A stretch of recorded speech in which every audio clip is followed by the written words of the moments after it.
Pada perayaan ulang tahun pernikahan kami yang ketiga, suamiku, Bima Prayoga, sedang mencium teman masa kecilnya, Kirana Sari, dengan penuh gairah di tengah lantai dansa. Ada lebih dari 300 tamu di sekitar mereka. Beberapa bersorak, beberapa bersiul, dan beberapa melirik ke arahku secara sembunyi-sembunyi. Semua orang menunggu untuk melihat bagaimana reaksi sang istri sah. Aku berdiri di dekat menara sampanye, dengan segelas sampanye yang baru kuminum separuh, tampak seperti hiasan latar yang terlupakan. Aku tidak berlari untuk memisahkan mereka. Aku tidak membanting gelasku, aku tidak lari keluar dari ruangan sambil menangis. Aku hanya menatap layar ponselku. 8 detik, 19 detik, 22 detik. Lengan Kirana sudah melingkari leher Bima, jari-jarinya menyusuri rambutnya.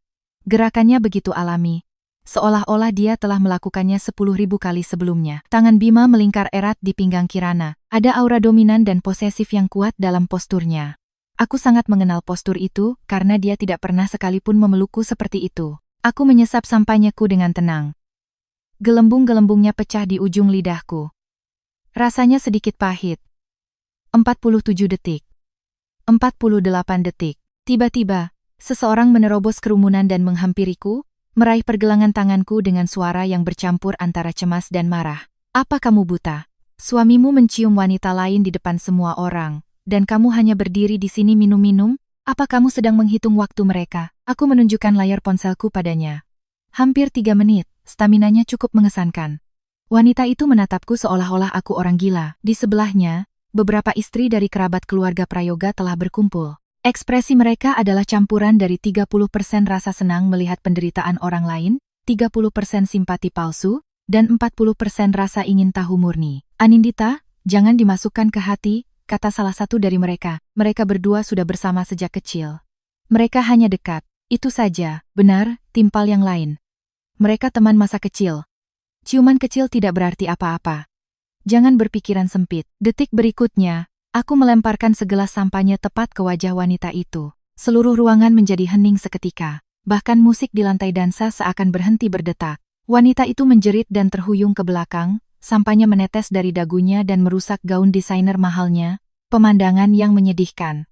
Setiap pasang mata di ruangan itu tertuju padanya selama tepat 2 detik sebelum beralih sepenuhnya kepadaku. Tentu saja, itu termasuk pasangan yang akhirnya melepaskan ciuman mereka di lantai dansa. Bima berbalik. Dia mengenakan setelan jas rancangan desainer ternama. Dia tinggi, dengan kaki jenjang, dan di bawah sorotan lampu, fitur wajahnya tak dapat disangkal sangat menawan dan elegan. Kirana bersandar di dadanya, bibirnya bengkak dan merah karena ciuman itu. Pipinya merona seperti bunga persik, dan selaput tipis air mata berkilauan di matanya yang seperti mata rusa. Dia tampak seperti gambaran sempurna seseorang yang membutuhkan perlindungan. Saat dia melihatku, dia praktis melompat dari pelukan Bima seolah-olah baru saja menyentuh besi panas. Dia dengan panik merapikan rambutnya dan berbicara dengan suara manis yang bergetar. Anindita, maafkan aku. Kami hanya terlalu bahagia. Tolong jangan salah paham. Salah paham tentang apa? Aku tertawa ringan. Bahwa kalian berdua sedang latihan napas buatan? Wajah Kirana langsung pucat pasi.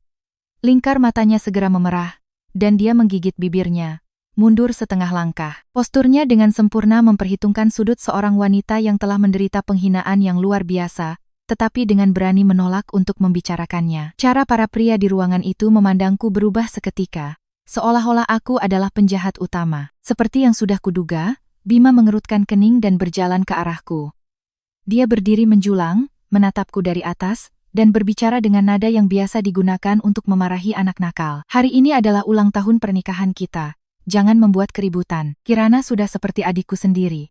Selalu seperti ini. Kamu tahu itu. Adik? Aku memiringkan kepalaku. Kamu mencium seorang adik seperti itu? Keluarga Prayoga benar-benar berpikiran terbuka. Seseorang di kerumunan gagal menahan tawa. Wajah Bima menjadi gelap. Dia merendahkan suaranya, membiarkan sebuah peringatan meresap ke dalam kata-katanya. Hari ini adalah acara penting. Jika kamu punya masalah, kita bicarakan di rumah. Jangan membuat kita malu di sini. Membuat kita malu? Aku menatap matanya tajam. Kamu dengan penuh gairah mencium teman masa kecilmu selama 3 menit di depan 300 tamu. Dan kamu mengatakan bahwa akulah yang menyebabkan rasa malu? Dia terdiam sejenak. Rupanya, dia tidak menyangka reaksiku akan sangat berbeda dari biasanya. Anindita yang dulu akan memaksakan senyum dengan mata merah, meredakan situasi untuk menyelamatkan mukanya, dan kemudian menangis diam-diam di kamar yang kosong. Selama 3 tahun, aku telah melakukan hal yang sama. Tapi hari ini, aku sudah selesai bersandiwara. Saat itu, Kirana mendekat, meraih ujung gaunku, membiarkan air mata jatuh seperti mutiara yang pecah. Anindita, aku benar-benar minta maaf. Tolong jangan salahkan Bima, ini salahku. Aku hanya terlalu bahagia. Aku minum sedikit terlalu banyak, dan aku lupa batasan. Jika kamu harus menyalahkan seseorang, salahkan aku. Permintaan maafnya dibanjiri air mata. Dia terlihat sangat tulus, tetapi dengan setiap kata yang diucapkannya, dia mencondongkan tubuhnya lebih dekat ke Bima, seolah-olah dia tidak bisa berdiri sendiri dan sangat membutuhkan dukungannya. Seperti yang diduga, Bima meletakkan tangan di bahunya. Itu adalah sikap yang sangat protektif. Tiba-tiba aku merasa semua ini sangat lucu. Wanita ini telah menggunakan taktik menangis dan mundur yang sama persis sejak dia berusia 16 tahun. 14 tahun telah berlalu, dan permainannya tidak berubah sedikit pun. Namun itu berhasil setiap saat. Apakah manipulasinya sehebat itu? Atau apakah Bima begitu lemah terhadapnya? Kirana, aku dengan lembut melepaskan tangannya dari gaunku. Aku tidak menggunakan banyak tenaga, tetapi gerakan itu cukup jelas untuk dilihat semua orang. Kenapa kamu menangis? Aku tidak memukulmu. Untuk siapa sebenarnya tatapan korban yang begitu dramatis itu? Isak tangis Kirana tercekat di tenggorokannya. Dia terkejut dan untuk sesaat ekspresinya terlihat sangat konyol. Bima akhirnya kehilangan kesabarannya. Dia menarik Kirana ke belakangnya. Suaranya menjadi sedingin es. Hari ini adalah ulang tahun pernikahanku. Aku tidak akan bertengkar denganmu. Kirana datang jauh-jauh dari luar kota, hanya untuk merayakan bersama kita. Ada apa dengan sikapmu? Minta maaflah padanya. Minta maaf? Aku mengulangi kata itu seolah-olah baru saja mendengar lelucon yang lucu. Kamu ingin aku meminta maaf kepada selingkuhanmu? Sebuah urat menonjol di pelipisnya. Dia menarik napas dalam-dalam untuk menahan amarahnya, mengubah nadanya menjadi nada arogan yang penuh belas kasihan. Cukup, kamu tahu persis apa yang telah kamu dapatkan di rumah ini. Selama 3 tahun, aku telah memberimu kehidupan yang mewah. Kamu makan makanan terbaik, memakai pakaian terbaik, kamu seharusnya puas. Berhentilah mencampuri urusan yang bukan urusanmu. Kata-katanya sangat pelan, hanya ditujukan untukku dan beberapa orang yang berdiri paling dekat, tetapi setiap hurufnya terasa seperti jarum beracun. Aku tahu apa yang dia maksud. Dia mengatakan bahwa pernikahanku dengan keluarga ini adalah caraku untuk naik kelas sosial. Semua yang aku nikmati selama 3 tahun terakhir adalah anugerah darinya, jadi aku tidak punya hak untuk mengeluh. Kerabat di dekatnya mengangguk. Wajah mereka jelas menunjukkan bahwa mereka setuju sepenuhnya. Ibu Bima, Risma Prayoga, bahkan lebih belak-belakan. Dia berjalan ke arahku dan menunjuk wajahku. Apa kamu sadar betapa beruntungnya kamu bisa masuk ke keluarga Prayoga? Fakta bahwa anakku membiarkanmu tinggal bersamanya selama 3 tahun adalah berkah dari langit. Sadar posisimu. Jika kamu merusak malam ini, bersiaplah untuk apa yang akan kulakukan padamu saat kita pulang. Melihat wajahnya yang terawat baik tetapi pada dasarnya kejam, aku teringat hari pernikahan kami 3 tahun yang lalu, hari di mana aku menikah dengan keluarga Prayoga. Ayahnya mengumumkan di depan semua tamu bahwa pernikahan ini adalah kompromi yang terpaksa, menyiratkan bahwa putra mereka akan menderita.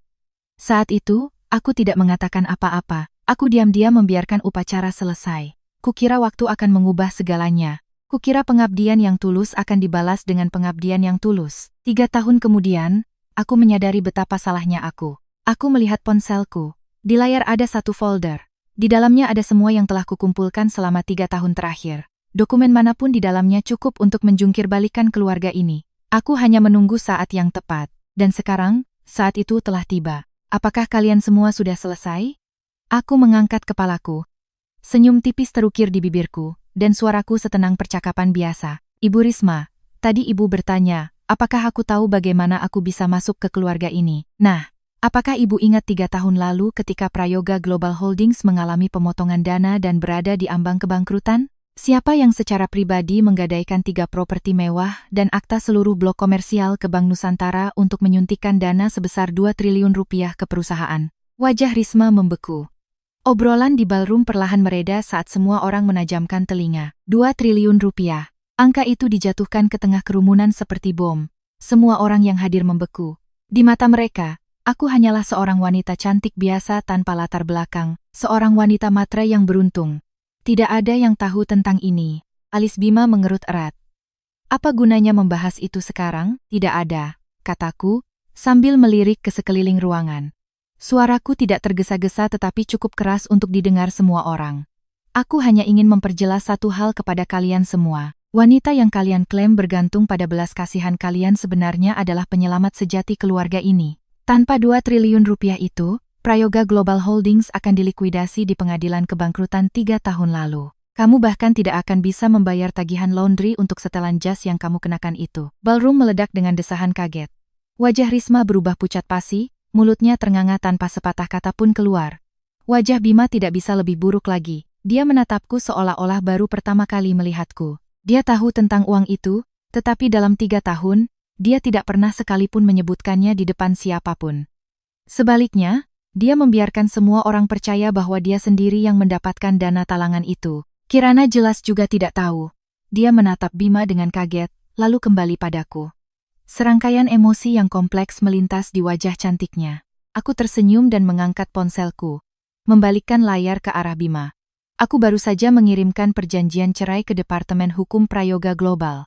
Mereka seharusnya selesai meninjaunya dalam 10 menit. Pupil mata Bima mengerut. Saat itu juga, ponselnya mulai bergetar hebat di sakunya. Dia mengeluarkannya secara refleks dan melihat layarnya. Notifikasi menumpuk tanpa henti. Departemen Hukum, Direktur Keuangan, anggota Dewan Direksi. Peringatan itu meledak di layarnya seperti sambaran petir berturut-turut.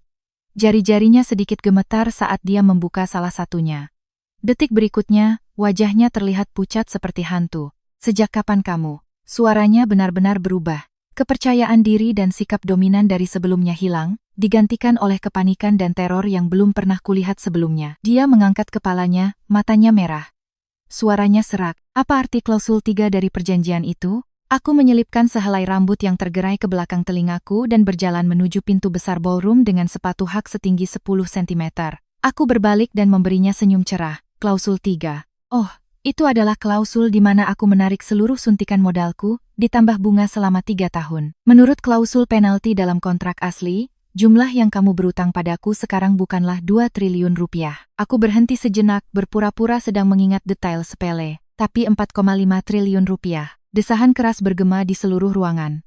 Sebuah gelas terlepas dari tangan seseorang dan pecah di lantai. Aku sudah memegang gagang pintu besar itu.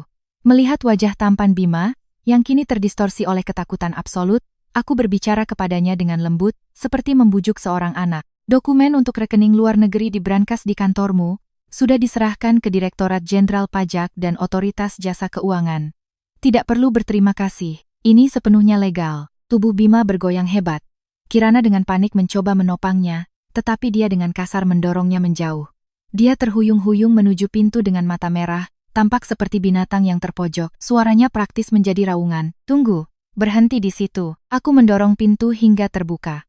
Angin malam berhembus masuk, meniup rambut panjangku ke belakang.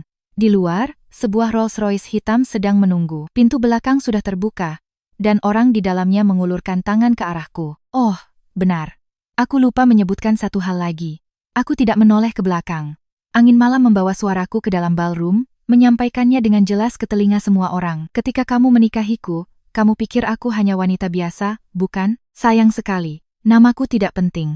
Yang penting adalah keluargaku mengendalikan urat nadi industri mewah dan keuangan global. Kami adalah jenis kekuatan yang dapat mengubah kerajaan komersial manapun menjadi abu dalam semalam. Pintu berat itu tertutup di belakangku.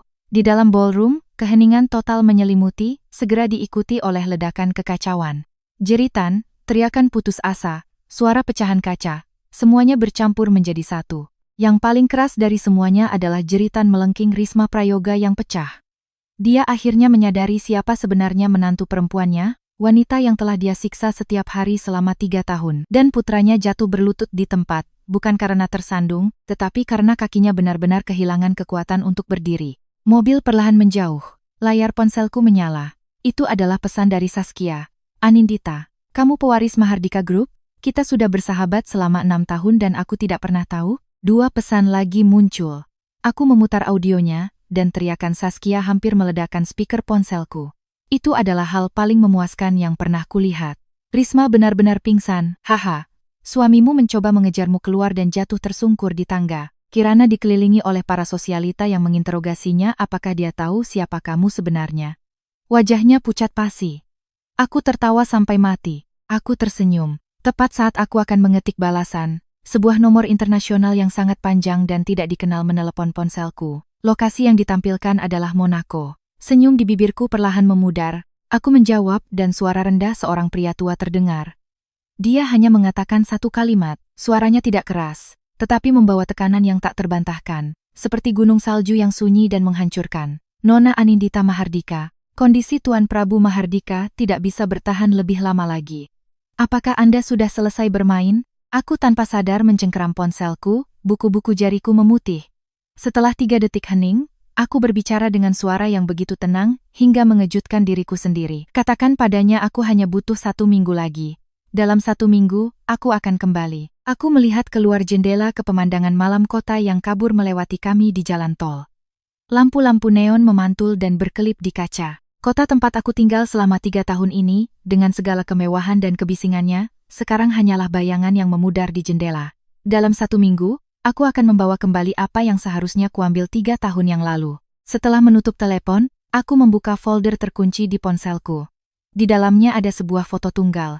Itu adalah gambar dokumen antik yang sudah menguning dengan stempel emas keluarga. Di bagian bawah ada 3 tanda tangan. Salah satu nama dilingkari dengan warna merah. Itu adalah nama yang bisa mengguncang seluruh dunia keuangan transatlantik. Aku menutup foto itu dan membuka obrolanku dengan Saskia. Selidiki latar belakang Kirana Sari. Bukan yang publik. Cari tahu koneksi nenek dari pihak ibunya. Saskia langsung menjawab. Neneknya. Bukankah dia sudah lama meninggal? Aku mengetik balasan singkat.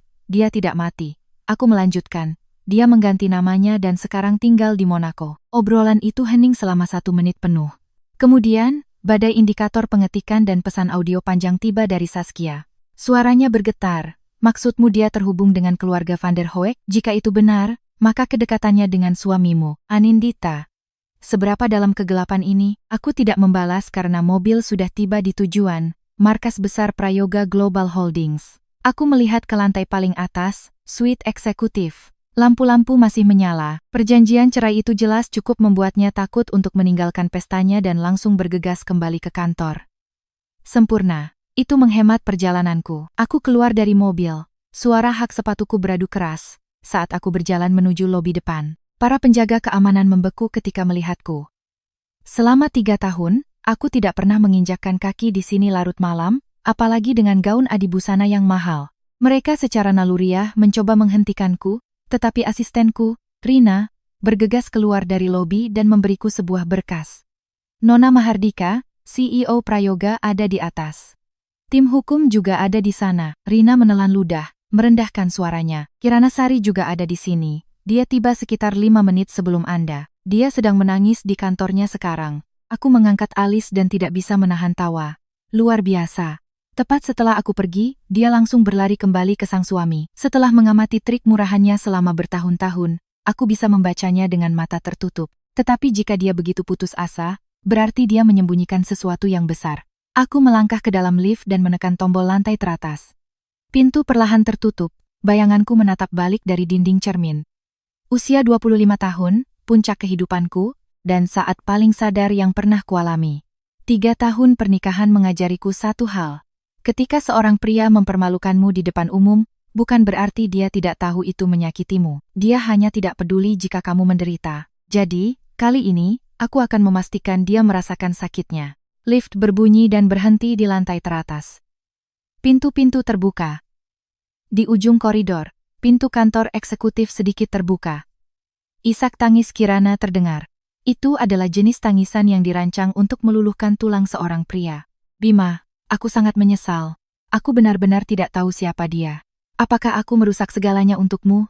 Jika dia benar-benar sekaya itu, apa kamu menyesal memilihku? Suara serak Bima mengikuti, diwarnai dengan nada kesal yang biasa. Sekarang bukan waktunya untuk ini. 4,5 triliun rupiah bukan jumlah yang kecil. Aku butuh waktu. Tapi Bima, tangisan Kirana tiba-tiba berhenti.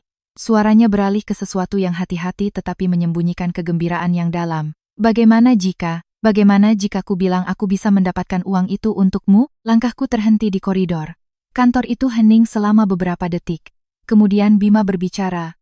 Ketidakpercayaan terlihat jelas dalam nadanya. Apa? Dari mana kamu bisa mendapatkan uang sebanyak itu? Kirana tertawa. Suaranya ringan, seperti bulu yang jatuh ke jurang. tetapi membawa kepastian yang membuat bulu kuduku berdiri. Bima, aku tidak pernah memberitahumu ini. Ayah kandungku tidak meninggal, hanya saja tidak nyaman bagiku untuk mengenalnya. Nama belakangnya adalah Van der Hoek. Lampu sensor gerak di koridor tiba-tiba mati, menjerumuskanku ke dalam kegelapan. Bayangan-bayangan menyerbuku seperti gelombang, hanya menyisakan keterkejutan yang membuat pupil mataku mengerut. Van der Hoek, salah satu dinasti keuangan transatlantik tertua. Badai yang hampir memusnahkan kerajaan keluargaku 3 tahun yang lalu. Dalang sejati yang tersembunyi dalam bayang-bayang. Musuh yang telah kucari selama 3 tahun adalah ayah dari selingkuhan suamiku. Kedekatannya dengan Bima jelas bukan kebetulan. Saat lampu sensor menyala kembali, aku telah sepenuhnya menyembunyikan ekspresiku. Van der Hoek, nama itu begitu rahasia, praktis tidak terlihat oleh publik. Tetapi siapapun di puncak absolut keuangan global tahu bahwa mereka adalah penguasa gelap yang sebenarnya. 3 tahun yang lalu, serangan lintas batas yang dihadapi Mahardika Group, dana jual singkat, rantai pasokan yang terputus, penarikan pinjaman serentak oleh bank-bank di 7 negara, semua petunjuk akhirnya mengarah pada satu entitas bayangan. Nama di inti entitas itu adalah Van der Hoek. Jawaban yang kucari selama 3 tahun telah bersembunyi tepat di sebelah Bima Prayoga, mengenakan gaun putih musim panas, mengikat rambutnya dengan kuncir kuda, dan memanggil suamiku dengan panggilan manis setiap hari. Percakapan di dalam kantor berlanjut. Suara Bima jelas tertarik dengan proposalnya. Keserakahan naluriah mendorong rasa takutnya padaku. Maksudmu keluarga Van der Hoek bisa menyediakan 5 triliun rupiah? Bukan hanya itu. Suara Kirana berubah total. Bukan lagi bunga putih yang rapuh. Itu adalah belati yang tersarung rapi. Bima, 5 triliun rupiah adalah uang receh bagi keluarga Van der Hoek. Tetapi ayahku tidak akan memberikannya begitu saja. Dia membutuhkan status yang sah. Status? Pernikahan strategis, kata Kirana dengan santai. Modal Van der Hoek membutuhkan proksi yang sah di Asia Tenggara. Perusahaanmu adalah pilihan yang sempurna. Jika kita menikah, kepentingan kedua keluarga kita akan terikat. Maka itu akan jauh lebih dari 5 triliun rupiah. Berapapun pangsa pasar yang kamu inginkan, keluarga Van der Hoek akan memberikannya untukmu. Kantor itu jatuh ke dalam keheningan yang panjang. Bahkan berdiri di koridor, aku bisa mendengar napas berat Bima. Seekor binatang buas yang terpojok sedang menimbang pilihannya. Bagaimana dengan dia? Apakah kamu masih punya perasaan padanya? Kirana tertawa pendek, membawa dingin yang belum pernah kudengar darinya. Dia mencoba mengirimmu ke penjara. Begitu investigasi OJK dan pajak dimulai, apa kamu pikir kamu akan selamat tanpa tersentuh? Dia mencoba menghancurkanmu. Dan kamu masih ingin melindunginya? Serangan ini tepat dan kejam. Napas Bima tercekat selama 2 detik. Seolah-olah sebuah saklar telah benar-benar dibalik. Suaranya menurun, tanpa keraguan. Dimengerti. Kapan aku bisa berbicara dengan ayahmu? Sekarang, sebelum kata itu sepenuhnya mendarat, sebuah telepon diputar di kantor.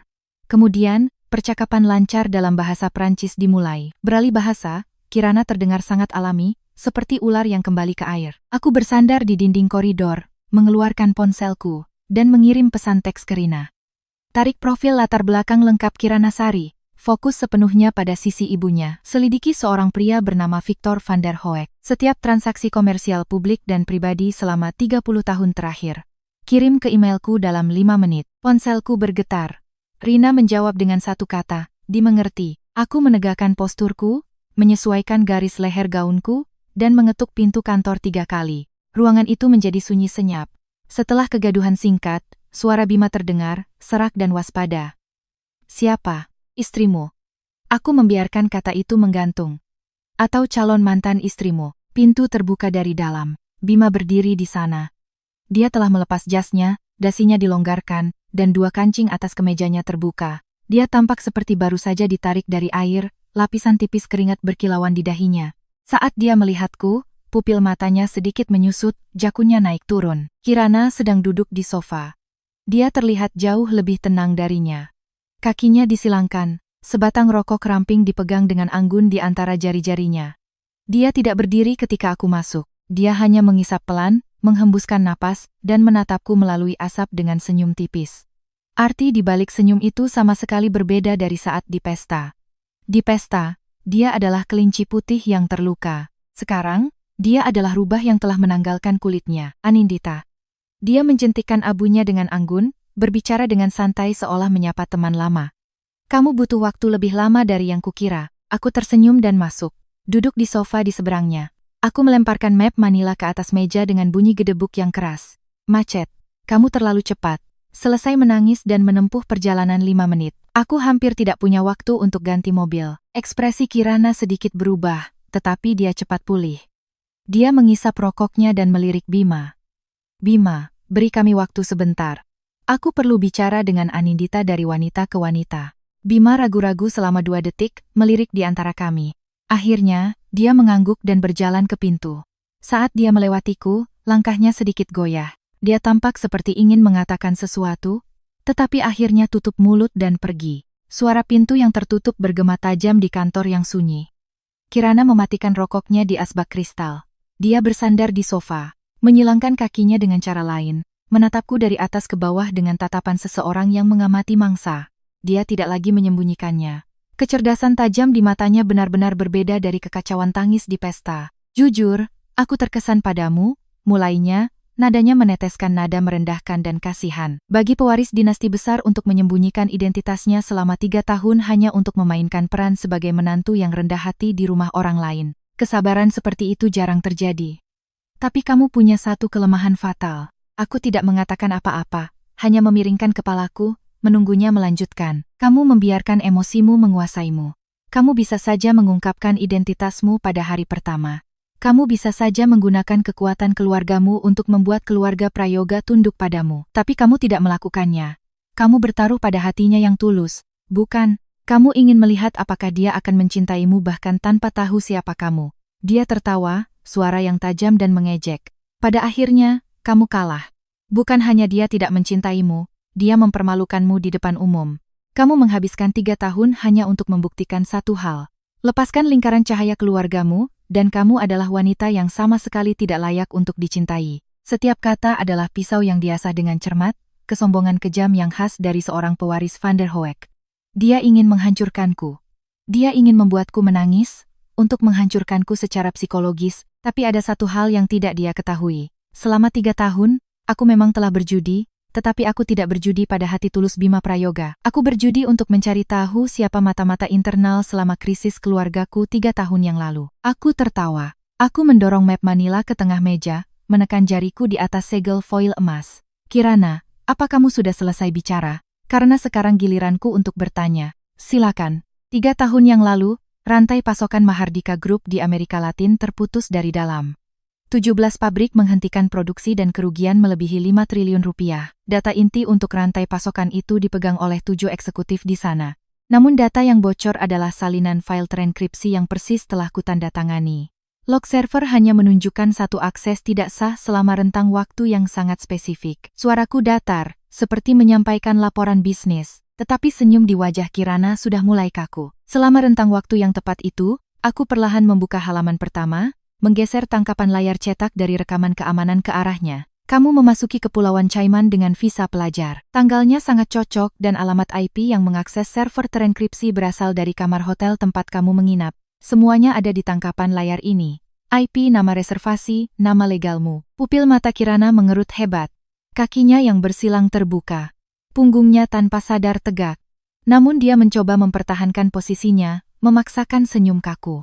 Aku tidak tahu apa yang kamu bicarakan. Data seperti itu bisa dengan mudah dipalsukan. Lalu bagaimana dengan ini? Aku membalik ke halaman kedua. Itu adalah rekening koran yang dicetak dengan transfer kawat utama yang disorot dengan spidol neon. Dalam menit yang sama persis alamat IP itu mengakses server, 1,5 miliar rupiah, ditransfer ke rekening luar negeri di Kepulauan Cayman. Rekening itu milik perusahaan cangkang yang dikendalikan oleh keluarga Van der Hoek. Wajah Kirana akhirnya benar-benar pucat. Aku punya sesuatu yang lebih menarik. Aku membalik ke halaman ketiga. Itu adalah sebuah foto. Gambar itu menunjukkan 2 orang berdiri di teras Geria Tawang di Miami. Salah satunya adalah seorang pria Kaukasia paruh baya. Yang lainnya adalah seorang wanita muda. Wanita itu adalah dia. Pria itu memiliki rambut perak dan fitur wajah yang tajam dan dalam. Dia memancarkan otoritas yang dingin, tetapi kontur wajah dan matanya tampak persis seperti wanita yang duduk di seberangku sekarang. Foto dirimu dan Tuan Victor Van der Hoek ini sangat bagus. Aku tersenyum, menatap langsung padanya. Apa yang ayah dan anak rayakan di Miami 3 tahun yang lalu? Berhasil menghancurkan rantai pasokan Mahardika Group di Amerika Latin? Kirana melompat dari sofa. Dia bergerak begitu cepat hingga lututnya menghantam sudut meja dengan bunyi tumpul, tetapi dia bahkan tidak peduli dengan rasa sakitnya. Seluruh wajahnya memerah. keanggunan halus yang telah dia pertahankan dengan cermat hancur seketika. Bagaimana kamu bisa memiliki foto ini? Rekaman keamanan dari waktu itu. Rekaman keamanan itu dihapus oleh orang-orangmu. Ya. Aku menutup map, berdiri, dan menghadapinya. Tapi kamu lupa satu hal. Tidak peduli seberapa tersembunyi operasi keluarga Van der Hoek, nama ayahmu selalu ada dalam daftar pantauan kejahatan keuangan Interpol. Apa kamu pikir aku menghabiskan 3 tahun terakhir hanya untuk membangun kembali perusahaanku? Aku telah berburu bukti kejahatan ayahmu selama 3 tahun. Dan kamu, Kirana, adalah mata rantai terlemah. Dia mundur selangkah, betisnya membentur sofa, membuatnya tersandung. Mata yang menatapku tidak lagi dipenuhi dengan penghinaan atau kasihan. Itu adalah mata panik dari binatang yang terpojok. Namun, dia adalah putri yang dibesarkan oleh keluarga Van der Hoek. Butuh waktu kurang dari 10 detik baginya untuk menenangkan diri. Dia menarik napas dalam-dalam, menyisir rambutnya yang berantakan, dan tiba-tiba mulai tertawa. Tawanya bergema di kantor yang luas, dipenuhi dengan kegilaan dan kedengkian kemenangan yang membuat bulu kudukku berdiri. Dia tertawa sampai kehabisan napas, lalu menatap lurus ke arahku. Kamu benar. Aku melakukan semuanya. Tapi lalu kenapa? Dia melangkah lebih dekat, merendahkan suaranya menjadi unjuk kedengkian yang mentah. Bahkan jika kamu menyerahkan bukti itu ke Interpol, tim hukum Van der Hoek bisa menyeret kasus ini selama 8-10 tahun. Kamu pikir kamu bisa menjatuhkan keluarga Van der Hoek dengan hukum? Berhentilah bermimpi. Dan menurutmu kenapa aku mengungkapkan koneksi Van der Hoek hari ini? Kenapa menurutmu aku datang untuk mengaku pada suamimu bahkan sebelum kamu pergi jauh? Aku menyipitkan mataku. Aku ingin kamu tahu semua yang kamu miliki. Akan kuambil. 3 tahun lalu, aku mengambil rantai pasokan keluargamu. Hari ini, aku mengambil suamimu. Dia mencondongkan tubuh lebih dekat, suaranya nyaris berbisik. Selanjutnya, aku akan mengambil saham pengendali keluargamu. Kamu pikir kamu menang? Permainan baru saja dimulai. Dengan itu, dia mundur dan berjalan menuju pintu. Hak sepatunya beradu tajam di lantai marmer. Saat dia membuka pintu, dia berbalik dengan dingin yang jauh melampaui usianya. Oh, benar, biar ku beritahu kabar baik. Minggu depan di KTT Bisnis Global, keluarga Van der Hoek akan secara resmi mengumumkan akuisisi kami atas perusahaan induk keuangan terbesar di Asia Tenggara. Ketika itu terjadi, operasi keluargamu di kawasan ini akan sepenuhnya dikalahkan oleh ayahku. Kamu pikir mendapatkan kembali 4,5 triliunmu adalah sebuah kemenangan? Itu mungkin kekayaan besar bagimu, tetapi bagi keluarga Van der Hoek, itu hanyalah pembulatan. Pintu tertutup dengan berat. Suara hak sepatunya memudar.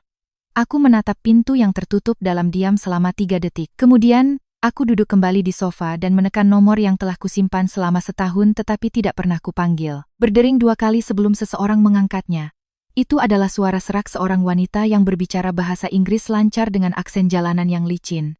Akhirnya kau memutuskan untuk meneleponku. Aku butuh kau memeriksa sesuatu, kataku.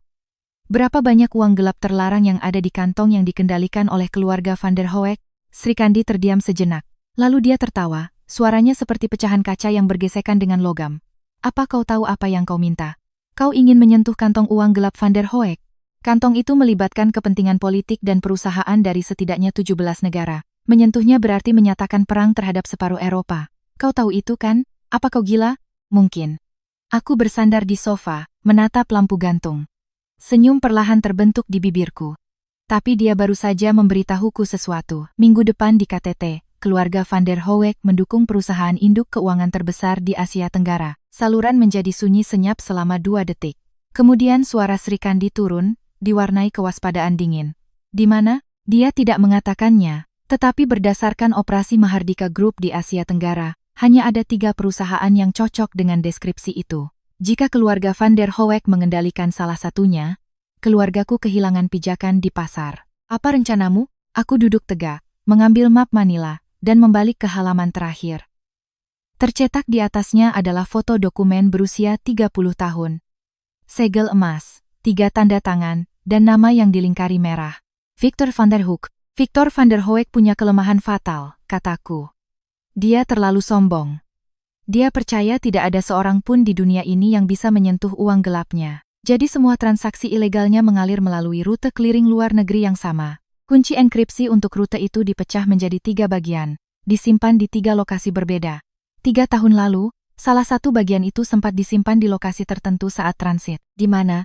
Brankas pribadi Bima Prayoga. Suaraku setenang danau yang diam. Kirana Sari tidak tahu ini. Dia pikir dia membawa sumber daya Van der Hoek ke Bima. Tetapi pada kenyataannya, Victor Van der Hoek telah menggunakan Bima sebagai pionnya selama 3 tahun. Pion itu menyembunyikan rahasia paling krusialnya, dan rahasia itu ada tepat di bawah hidung Bima. Saluran hening selama 10 detik. Kemudian, suara yang membawa kegembiraan yang tak tertahankan terdengar. 3 tahun lalu, ketika kau menikahi pria itu, apakah itu dari awal? Ya, potongku, suaraku tanpa emosi. 3 tahun yang lalu, aku tahu sebagian kunci Van der Hoek disembunyikan di brankas itu, tetapi aku tidak punya bukti dan tidak tahu lokasi pastinya. Aku membutuhkan identitas yang sah untuk masuk ke keluarga Prayoga dan tingkat akses tertinggi.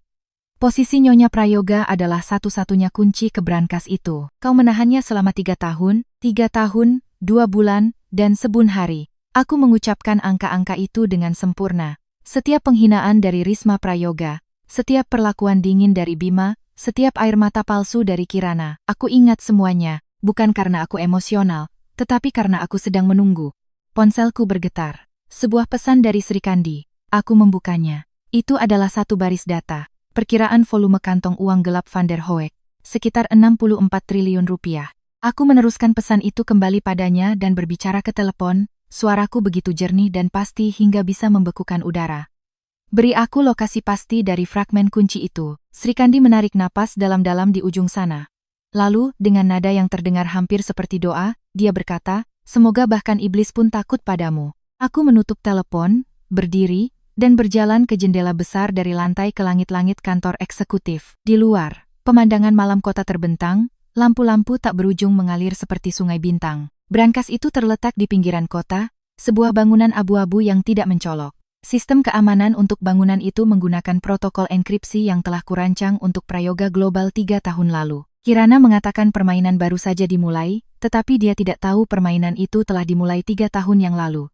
Dan dia, bersama dengan dinasti Van der Hoek yang sombong, hanyalah bidak di papanku sejak awal. Aku mengambil ponselku dan menelepon nomor sekunder Rina. Siapkan tim teknis. Kita bergerak malam ini pukul 02.00.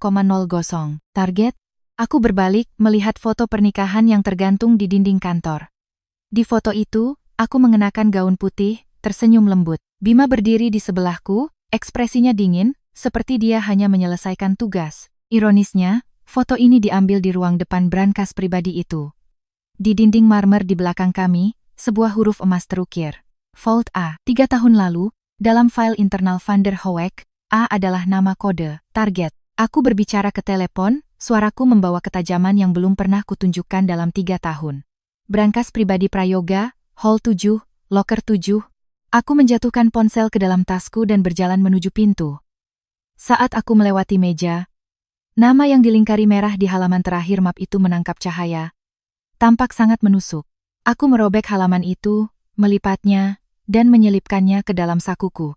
Aku membuka pintu dan melangkah ke koridor. Pintu lift perlahan menutup. Di dalamnya berdiri 2 orang, Bima dan Kirana. Mereka berdiri berdampingan, tangan Kirana melingkari lengannya. Mereka menunduk, berbisik. Postur intim mereka membuktikan bahwa gadis yang menangis dan meminta maaf dari pesta tidak pernah ada. Tepat saat celah di pintu menyempit selebar tangan, Kirana mendongak. Melalui ruang yang menyusut, dia mengunci mata denganku dan menggumamkan sebuah frasa. Aku membaca bibirnya. Kamu kalah. Pintu tertutup sepenuhnya. Aku berdiri di sana dan tertawa pelan. Itu adalah suara ringan, tetapi bergema jelas di koridor kosong. Karena di balik tatapan kemenangannya, aku telah membaca sesuatu yang lain. Ketakutan. Dia ketakutan. Pada saat pintu ditutup, dia bahkan tidak bisa mempertahankan kontak mata. Dia sedang berpura-pura, karena setelah melontarkan semua ancamannya, dia tiba-tiba menyadari aku tidak terkejut dengan satu hal pun yang dia katakan. Uang gelap Van der Hoek, KTT minggu depan, ancaman terhadap Mahardika Group. Kartu trufnya disambut dengan ketenangan mutlak. Teror yang sebenarnya tidak terletak pada kemarahan musuh, itu terletak pada keheningan mereka. Aku berjalan ke lift dan menekan tombol turun. Pintu terbuka lagi. Kosong. Aku masuk dan menekan tombol untuk garasi parkir bawah tanah. Saat lift turun, ponselku menyala lagi. Sebuah email baru. Pengirim, Kepala Penyelidik Tim Detektif Swasta. Subjek, target dikonfirmasi. Terlampir adalah catatan hotel jangka panjang untuk Kirana dan Bima.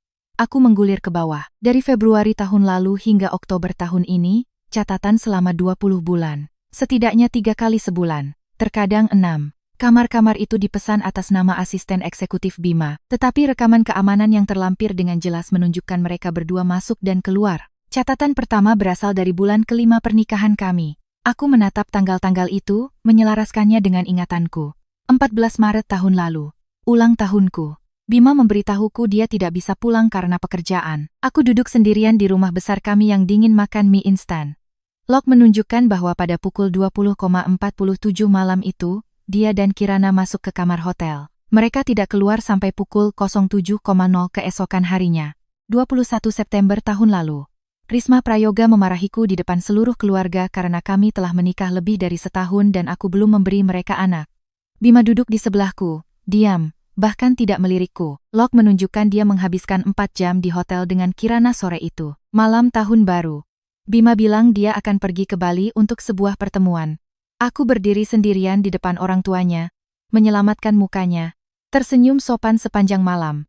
Pesawatnya tidak pergi ke Bali. Dia membawa Kirana ke Maladewa, menginap di suite presidensial selama 5 hari. Aku mengambil tangkapan layar catatan itu. Aku menyusunnya dan mengatur penerima ke seluruh Dewan Direksi Prayoga Global Holdings. Setelah berpikir sejenak, aku menambahkan alamat email para tetua paling berpengaruh dari Dewan Keluarga Mahardika. Kemudian, aku membuka platform media sosial, masuk ke akun yang baru diverifikasi, dan mengunggah 9 gambar. Keterangannya singkat, menikah 3 tahun.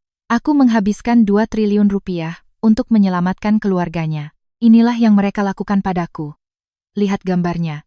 Kirim. Bila kemajuan melonjak dari 0 hingga 100% dalam waktu kurang dari 2 detik. Tetapi aku tahu bahwa mulai saat ini, tidak ada jalan untuk kembali. Lift berhenti di lantai basement.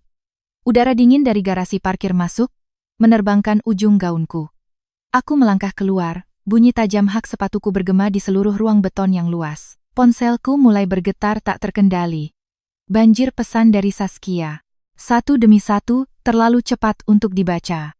Lalu datang notifikasi media sosial. Dalam 30 detik, postingan itu telah dibagikan lebih dari 10.000 kali.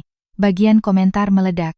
Pewaris sembunyikan identitas, selamatkan perusahaan suami dengan 2 triliun, diselingkuhi dengan teman masa kecil, selama lebih dari setahun.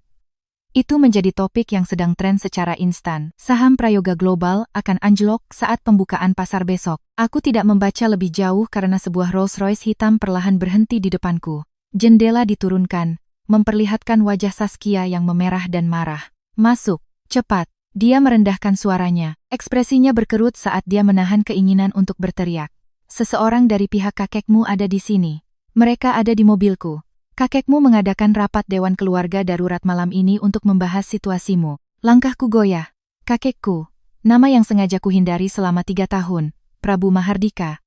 Sang patriark yang mengendalikan Mahardika Group. 3 tahun yang lalu, dia dengan keras menentang pernikahanku dengan Bima. Dia mengatakan keluarga Prayoga tidak selevel dengan kita. Dia mengatakan pernikahan harus digunakan untuk kepentingan keluarga. Kami bertengkar hebat dan aku tetap menikahi Bima. Sejak itu, kami putus kontak. Selama 3 tahun, dia tidak pernah mencariku, seolah-olah dia telah sepenuhnya meninggalkan cucunya. Tapi hari ini, mengapa sekarang? Pintu belakang Rolls-Royce terbuka. Seorang pria tua dengan setelan hitam pesanan khusus duduk di dalam. Rambut peraknya disisir rapi ke belakang, tangannya bertumpu pada tongkat kayu eboni. Saat matanya yang keruh bertemu denganku, secercah emosi yang tak terbaca melintas di dalamnya. Dia berbicara perlahan, suaranya menua tetapi membawa beban yang sangat besar. Nona Anindita, sudah 3 tahun, Anda terlihat lebih kurus. Aku berdiri membeku. Benjolan terbentuk di tenggorokanku. Butuh beberapa saat untuk menemukan suaraku.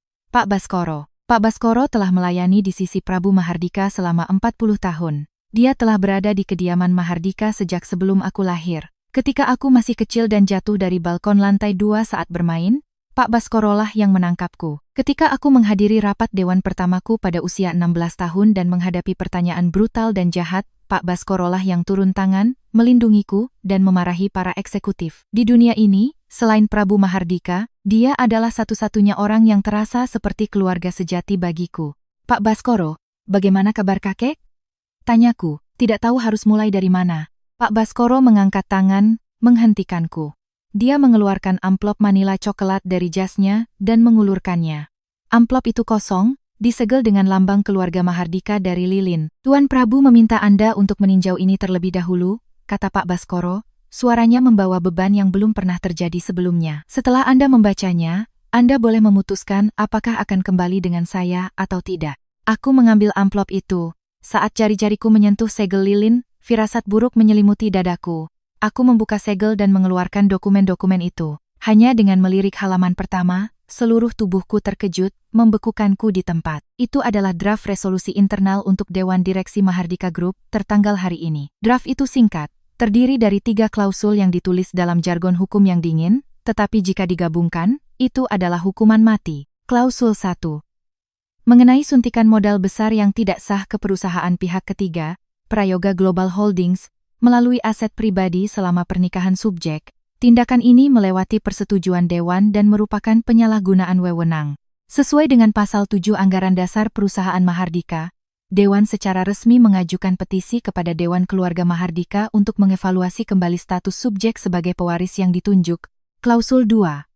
Dana luar negeri yang dikendalikan oleh keluarga Van der Hoek baru-baru ini melakukan akuisisi strategis terhadap mitra rantai pasokan Mahardika Group di Amerika Latin. Akibatnya, pangsa pasar Mahardika Group di Asia Tenggara diproyeksikan akan menyusut sebesar 30% kuartal depan. Sebagai Direktur Eksekutif Strategi Asia Tenggara, subjek memikul tanggung jawab penuh atas kegagalan ini. Klausul 3. Mengingat hal di atas, Dewan menyerukan sesi darurat Dewan Keluarga Mahardika untuk memberikan suara tentang pencabutan status pewaris subjek. Tanggal yang dijadwalkan untuk pemungutan suara adalah tanggal 20 bulan ini. Tanggal 20 bulan ini, minggu depan.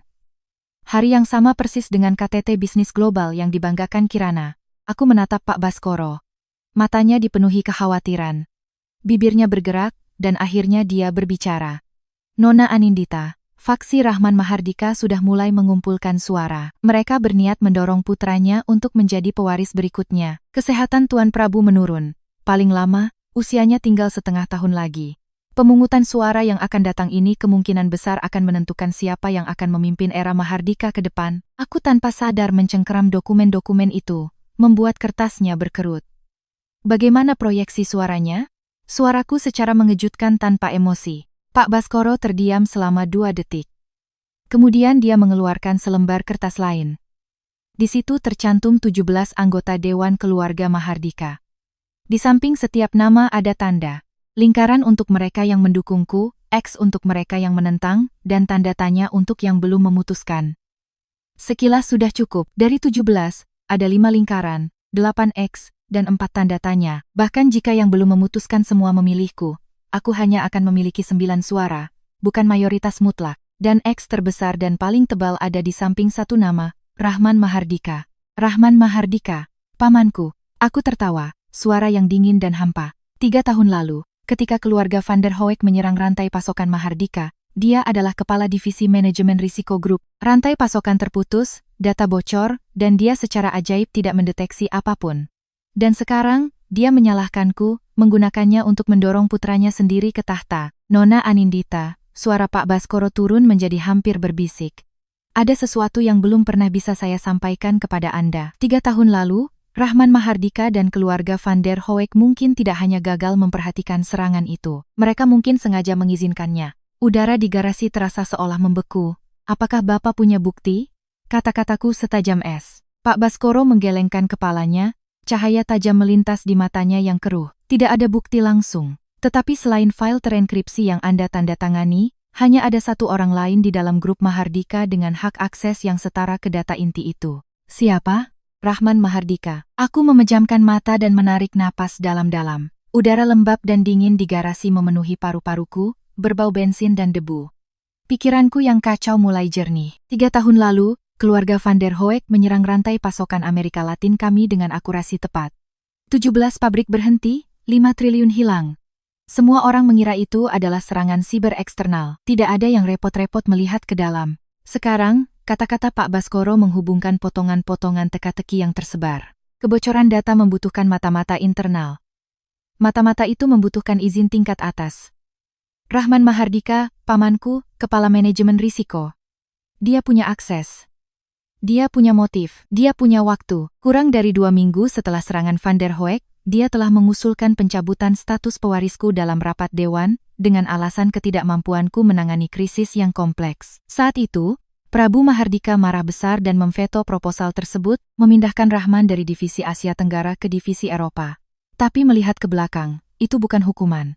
Dia hanya memindahkannya ke tempat yang lebih aman. Nona Anindita, suara Pak Baskoro membuyarkan pikiranku. Tuan Prabu meminta saya untuk memberikan pesan kepada Anda hari ini. Apa itu? 3 tahun lalu, aku tidak bisa menghentikanmu menikah. Dan selama 3 tahun, aku tidak bisa menghentikan orang lain mencoba mencuri tahtamu. Tapi seorang putri dari keluarga Mahardika harus mati berdiri sebelum dia menyerah berlutut. Pulanglah sebelum pemungutan suara. Setelah menyampaikan pesan itu, Pak Baskoro mengetukkan tongkat eboninya ke tanah. Dia bergeser, meninggalkan kursi kosong di sebelahnya. Aku berdiri membeku, kertas-kertas itu berkibar di tiup angin. Langkah kaki bergema dari sisi lain garasi. Reza dan tim teknisnya telah tiba. Melihatku bersama Pak Baskoro, mereka berhenti di kejauhan, ragu-ragu untuk mendekat. Ponsel Reza menyala, dia meliriknya, lalu menatapku. Ekspresinya rumit, dia berjalan cepat dan berbisik di telingaku. Nona Mahardika, postingan media sosial itu sudah menembus 500 juta share dalam 10 menit. Departemen PR mereka sedang kalang kabut mengajukan permintaan penghapusan di semua platform, tapi mereka tidak bisa mengimbangi. Asisten Bima Prayoga sudah menelepon 7 kali memohon Anda untuk mengangkat telepon. Abaikan mereka. Juga, sebuah faks baru saja tiba dari OJK. Berdasarkan dokumen rekening luar negeri yang Anda berikan, mereka secara resmi meluncurkan penyelidikan pidana terhadap Prayoga Global Holdings. Saya sudah memegang surat pemberitahuannya. Reza berhenti. Ekspresinya menjadi lebih aneh. Kirana Sari baru saja memposting di media sosialnya sendiri. Dia menyerahkan ponselnya padaku. Di layar ada postingan terbaru Kirana, diunggah 3 menit yang lalu. Itu adalah foto dia bersandar di dada Bima. Jari-jari mereka saling bertautan. Di jari manis kirinya ada cincin berlian seukuran telur puyuh. Keterangannya hanya 3 kata, akhirnya bebas bersama. Komentar teratas berasal dari eksekutif Prayoga yang terverifikasi, cinta sejati menang. Selamat untuk CEO dan Kirana. Tapi, komentar kedua mendapatkan suka dengan kecepatan gila. Itu dari akun yang tidak diverifikasi. Kirana, apakah ayahmu, Victor van der Hoek, tahu bahwa dia saat ini masuk dalam daftar pencarian orang Interpol untuk kejahatan ekonomi? Apakah cintamu pada Bima nyata atau hanya pencucian uang? Foto profil untuk akun itu adalah kucing hitam. Aku kenal kucing itu. Itu Sri Kandi. Aku mengembalikan ponsel itu ke Reza, ekspresiku mendingin. Katakan pada Sri Kandi untuk menahan diri. Belum gilirannya untuk menyerang. Hapus komentar itu. Reza mengangguk dan melangkah pergi untuk menelepon. Aku kembali ke mobil. Pak Baskoro duduk diam di belakang Rolls-Royce, menunggu. Tongkat eboni itu berkilau hangat dalam cahaya garasi yang redup, matanya setenang kolam yang dalam dan tak terduga. Pak Baskoro, akhirnya aku berbicara, suaraku terdengar jelas, katakan pada kakek aku akan kembali, tapi tidak sekarang. Kapan, Nona? Aku memasukkan kembali dokumen-dokumen itu ke dalam amplop dan menyerahkannya padanya. Aku melihat ke arah tim teknis yang menunggu di kejauhan. Mereka berdiri berjajar, semua mengenakan setelan hitam, memegang koper logam perak. Tim teknis inti dari divisi Asia Tenggara Mahardika Group. Unit elit yang telah kubina secara pribadi selama 3 tahun terakhir. Setelah aku menyelesaikan satu hal terakhir, aku tidak menjawab pertanyaan Pak Baskoro. Aku memeriksa jam tanganku dan mengangguk pada Reza. Reza berusia awal 30-an, tinggi, mengenakan kacamata berbingkai hitam. Dia tampak seperti seorang akademisi yang santun, tapi keahliannya bisa melewati basis data inti dari lembaga keuangan paling aman di bumi. Brankas A. Hall 7. Aku mengeluarkan secari kertas terlipat dari sakuku dan menyerahkannya padanya. Nama kode Van der Hoek tertulis di atasnya.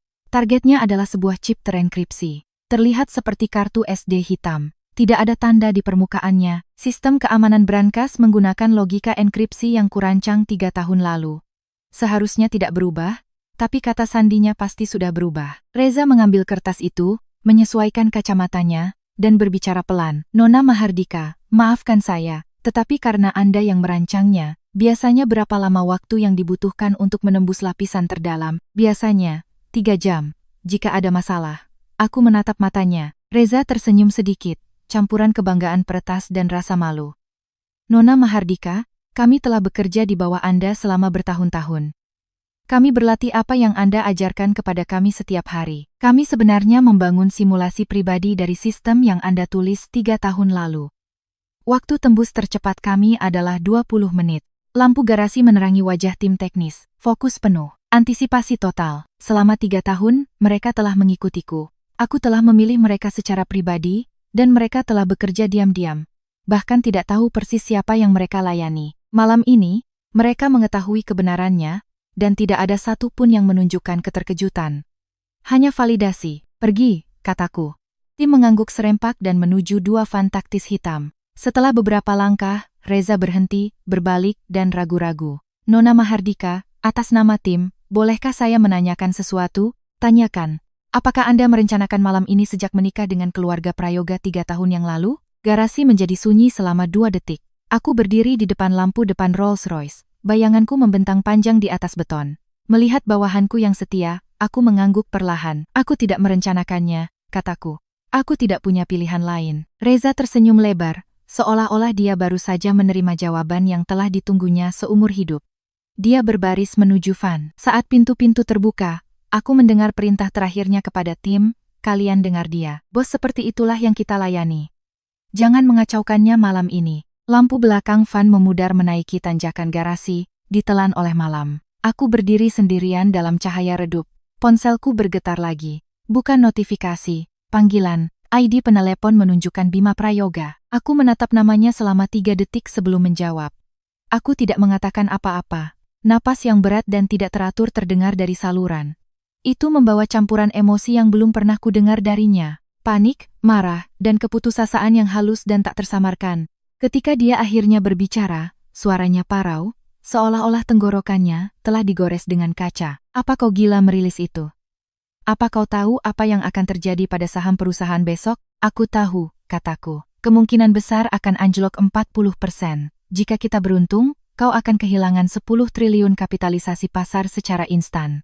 Tambahkan penyelidikan OJK, dan separuh mitramu akan menarik diri.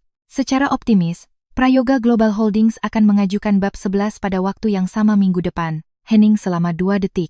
Kemudian suaranya meninggi, praktis merobek pita suaranya. Apa kau sakit jiwa? 3 tahun menikah, dan kau membenciku sebanyak ini. 3 tahun pernikahan. Cengkeramanku pada telepon mengencang. 3 tahun pernikahan. Dia membawa wanita lain ke hotel pada hari ulang tahunku. 3 tahun pernikahan. Dia mempermalukanku di depan seluruh keluarga karena tidak memiliki anak. Sementara dia duduk di sana dan tidak mengatakan apa-apa. 3 tahun pernikahan, dia mencium wanita lain selama 3 menit di depan 300 tamu. Kemudian menuntut agar aku mengalihkan telepon ke tanganku yang lain, meregangkan jari-jariku yang kaku. Ketika aku berbicara, suaraku adalah yang paling tenang yang pernah ada. Kau salah paham. Aku tidak membencimu. Dia membeku. Benci adalah emosi yang sangat kuat. Aku sama sekali tidak merasakan apa-apa lagi untukmu. Aku berbicara seolah-olah membaca ramalan cuaca. Aku tidak merilis informasi itu karena siapa dirimu atau bagaimana perasaanmu. Kau hanyalah batu loncatan yang diperlukan bagiku untuk memulihkan investasiku dan memulai proses hukum. Anindita. Suaranya bergetar, bukan karena marah, tetapi karena kehancuran total seseorang yang telah benar-benar dikalahkan.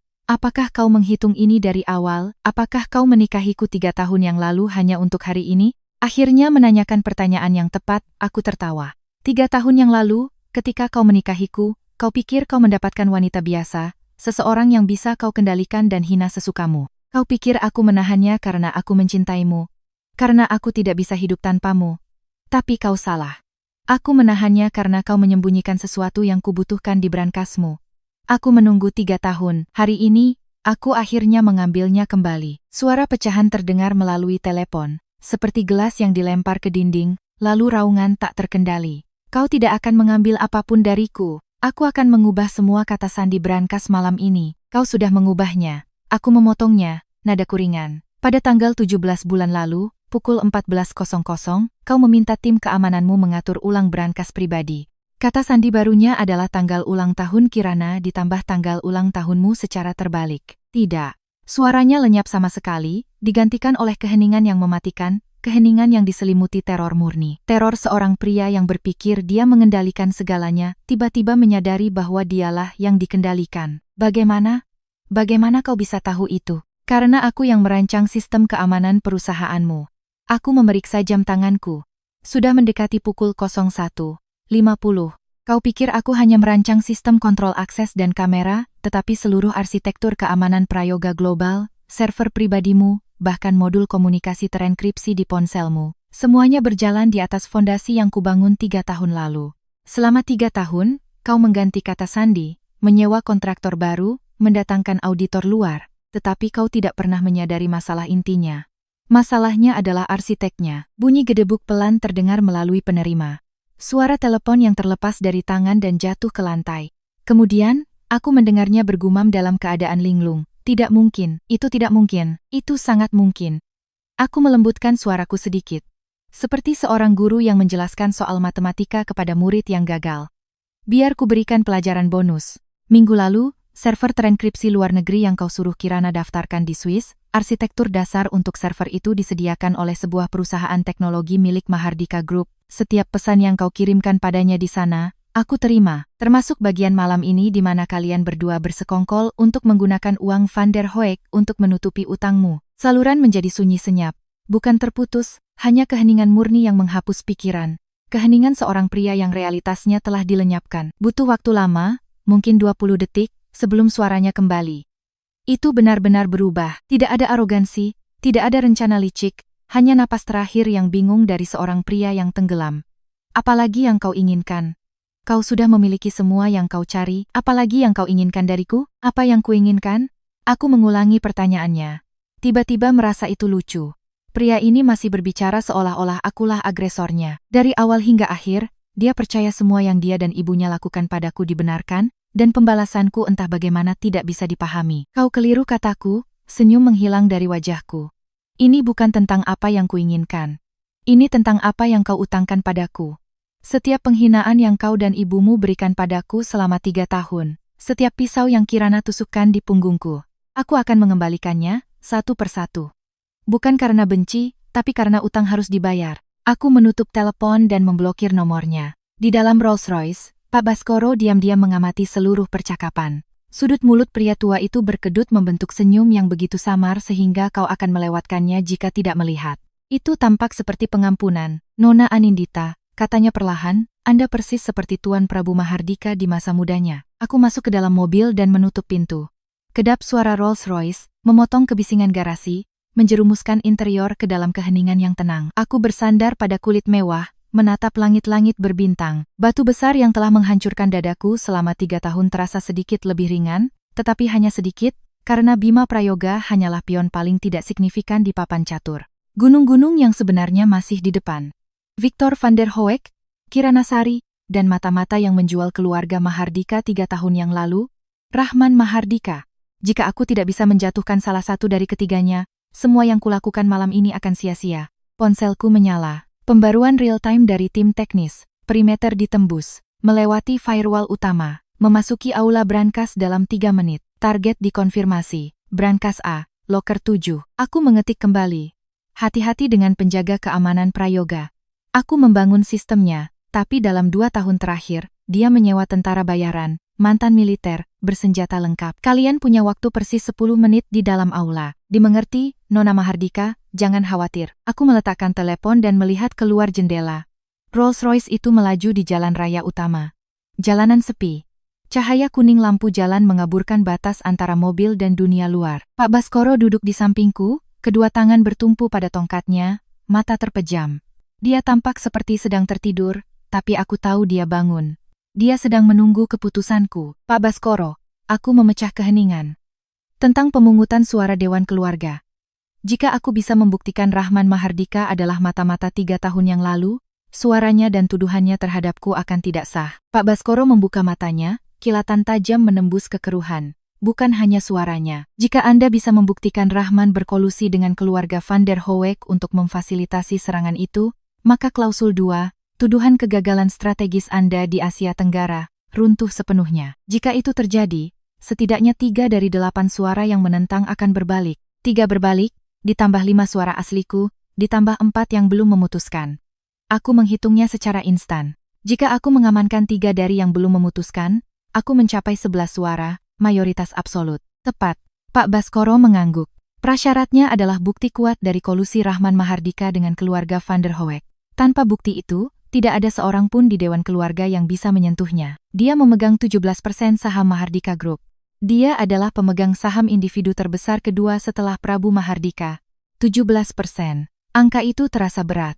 3 tahun lalu, Prabu memegang 34% dan Rahman hanya 12%. Selama 3 tahun terakhir, saat Prabu semakin lemah, Rahman menggunakan setiap trik untuk meningkatkan sahamnya menjadi 17%. Sementara itu, aku menyembunyikan identitasku, sama sekali terputus dari bisnis keluarga. Sahamku tetap di 11% yang ditransfer Prabu kepadaku 3 tahun lalu. Jika putra Rahman menjadi pewaris, gabungan saham mereka akan melebihi 20%, menjadikan mereka blok dominan. Bahkan Prabu tidak akan bisa melindungiku saat itu. Pak Baskoro, berapa banyak yang masih dipegang kakek? Pak Baskoro terdiam. Lalu dia memberiku angka yang membuatku merinding, kurang dari 15%. Sisanya secara bertahap dipindahkan ke dalam trust dan yayasan selama 3 tahun terakhir. Tuan Prabu melakukannya untuk membuka jalan bagi Anda, untuk memastikan kerajaan tidak terlihat seperti kediktatoran pribadi. Tetapi hak suara untuk trust itu dikendalikan oleh Dewan Direksi, yang berarti mereka dikendalikan oleh Dewan Keluarga. Aku menarik napas dalam-dalam dan menghembuskannya perlahan. Jadi pemungutan suara minggu depan bukan hanya tentang pewaris. Ini tentang siapa yang memiliki Mahardika Group. Jika aku kalah, Rahman mengambil semuanya, dan pengambilalihan keluarga Van der Hoek di Asia Tenggara akan berjalan tanpa satupun rintangan. Serangan rantai pasokan 3 tahun lalu bukan hanya serangan acak, itu adalah langkah pembuka dari pengepungan besar-besaran jangka panjang. Dan pemain di sisi lain papan catur bukan hanya Victor Van der Hoek. Itu adalah paman yang biasa memberiku angpau saat Natal. Oleh karena itu, Nona Anindita, suara Pak Baskoro menarikku kembali. Anda membutuhkan 2 hal sekarang. Satu adalah fragmen kunci enkripsi Van der Hoek di dalam brankas itu. Yang lainnya adalah bukti langsung pengkhianatan Rahman Mahardika. Bisakah Anda mendapatkannya sebelum pemungutan suara? Ponselku menyala lagi. Pembaruan kedua dari tim teknis. Firewall utama dilewati. Di ruang depan brankas, patroli berotasi setiap 7 menit. Waktu yang cukup, loker 7 berjarak 35 meter di depan. Aku menatap teks itu. Pikiranku menjalankan sejuta simulasi sekaligus. Fragmen kunci, pengkhianatan Rahman, identitas asli Kirana, KTT minggu depan dan pemungutan suara keluarga. Peristiwa yang tampaknya tidak berhubungan semua bergegas menuju tabrakan hebat pada hari yang sama persis. Pak Baskoro, tanyaku tiba-tiba. 3 tahun lalu, setelah Rahman mengusulkan pencabutan statusku dan kakek memvetonya, Bapak bilang dia dikirim ke Eropa. Siapa yang sebenarnya menjalankan divisi Eropa selama 3 tahun terakhir? Alis Pak Baskoro sedikit berkedut. Secara resmi, Rahman. Tapi praktisnya, dia jarang di Eropa. Dia punya proksi, seorang pria bernama Dimas, sangat cakap. Naik menjadi wakil presiden dalam 3 tahun. Rahman sangat mempercayainya dan telah menyerahkan hampir semua operasi inti. Dimas. Aku memutar-mutar nama itu di kepalaku. Ada yang tidak beres. Orang luar menjadi VP dalam 3 tahun, diberi kunci kerajaan oleh Rahman Mahardika, entah pria itu jenius generasi atau ada rahasia yang saling menguntungkan yang terkubur dalam-dalam di antara mereka. Jalankan pemeriksaan latar belakang penuh pada Dimas, kataku pada Pak Baskoro. Sejarah, keluarga, catatan bank, pergerakan aset selama 3 tahun terakhir. Aku ingin semuanya pada siang hari besok. Pak Baskoro mengangguk, mengeluarkan ponselnya untuk memberikan perintah. Sementara itu, pembaruan ketiga tiba dari tim teknisku. Yang satu ini meneteskan ketegangan dan urgensi. Nona Mahardika, loker 70. Pupil mataku mengerut hebat. Kosong? Apa maksudmu? Aku langsung membalas. Loker itu benar-benar kosong. Tidak ada chip, tidak ada kartu SD, tidak ada media penyimpanan apapun, tapi ada catatan tempel yang menempel di panel dalam dengan sebuah pesan. Sebuah foto datang. Itu adalah catatan post-it kuning pucat. Satu baris tertulis di atasnya dengan spidol hitam tebal. Tulisan tangannya agresif, kursif gaya Jerman. Aku memperbesarnya dan membacanya kata demi kata. Untuk Anindita Mahardika tersayang, apa yang kau cari ada padaku. Aku akan menyerahkannya secara pribadi padamu di KTT Bisnis Global hari Minggu depan. Tentu saja, jika kau punya keberanian untuk datang mengambilnya. Victor Van der Hoek. Victor Van der Hoek. Ayah Kirana. Hantu dinasti Van der Hoek. Hantu dalam daftar merah Interpol. Dia tidak hanya tahu aku akan datang untuk mengambil fragmen kunci itu. Dia telah mengambilnya bahkan sebelum aku tiba di sana. Tidak mungkin. Aku bisa mengerti dia tahu fragmen itu ada di sana. Brankas itu awalnya miliknya. Tapi bagaimana dia tahu aku akan menyerang malam ini? Belum genap 20 menit sejak tim teknis bergerak. Seluruh operasi dirahasiakan di antara 5 orang. Kecuali, aku perlahan menoleh untuk melihat Pak Baskoro, yang masih di telepon. Menyadari tatapanku, pria tua itu balas menatap, bertanya-tanya. Aku tidak mengatakan sepatah kata pun, aku hanya membalikkan layar ponsel ke arahnya. Pak Baskoro menatap foto itu selama 5 detik. Wajahnya terlihat berubah, bukan dengan ketakutan atau keterkejutan, tetapi rasa bersalah dan amarah yang mendalam. Dia menurunkan ponselnya, suaranya berderit seperti batu. Nona Anindita, lingkaran dalam telah disusupi. Saya tidak tahu sejak kapan. Dia mencengkeram tongkatnya begitu erat hingga buku-buku jarinya memutih. Tapi saya bersumpah demi hidup saya, orang-orang yang saya bawa bersih. Jika kebocoran datang dari markas besar, satu-satunya kemungkinan adalah, sebelum dia bisa selesai, alarm yang memekakkan telinga meletus dari ponselku. Itu adalah sinyal darurat dari tim teknis. Suara tajam itu membelah mobil yang sunyi. Aku menjawab. Napas berat Reza dan suara langkah kaki berlari bergema melalui speaker. Nona Mahardika, penjaga keamanan Prayoga baru saja menyergap kami. Itu bukan patroli. Itu jebakan. Setidaknya 30 dari mereka bersenjata lengkap.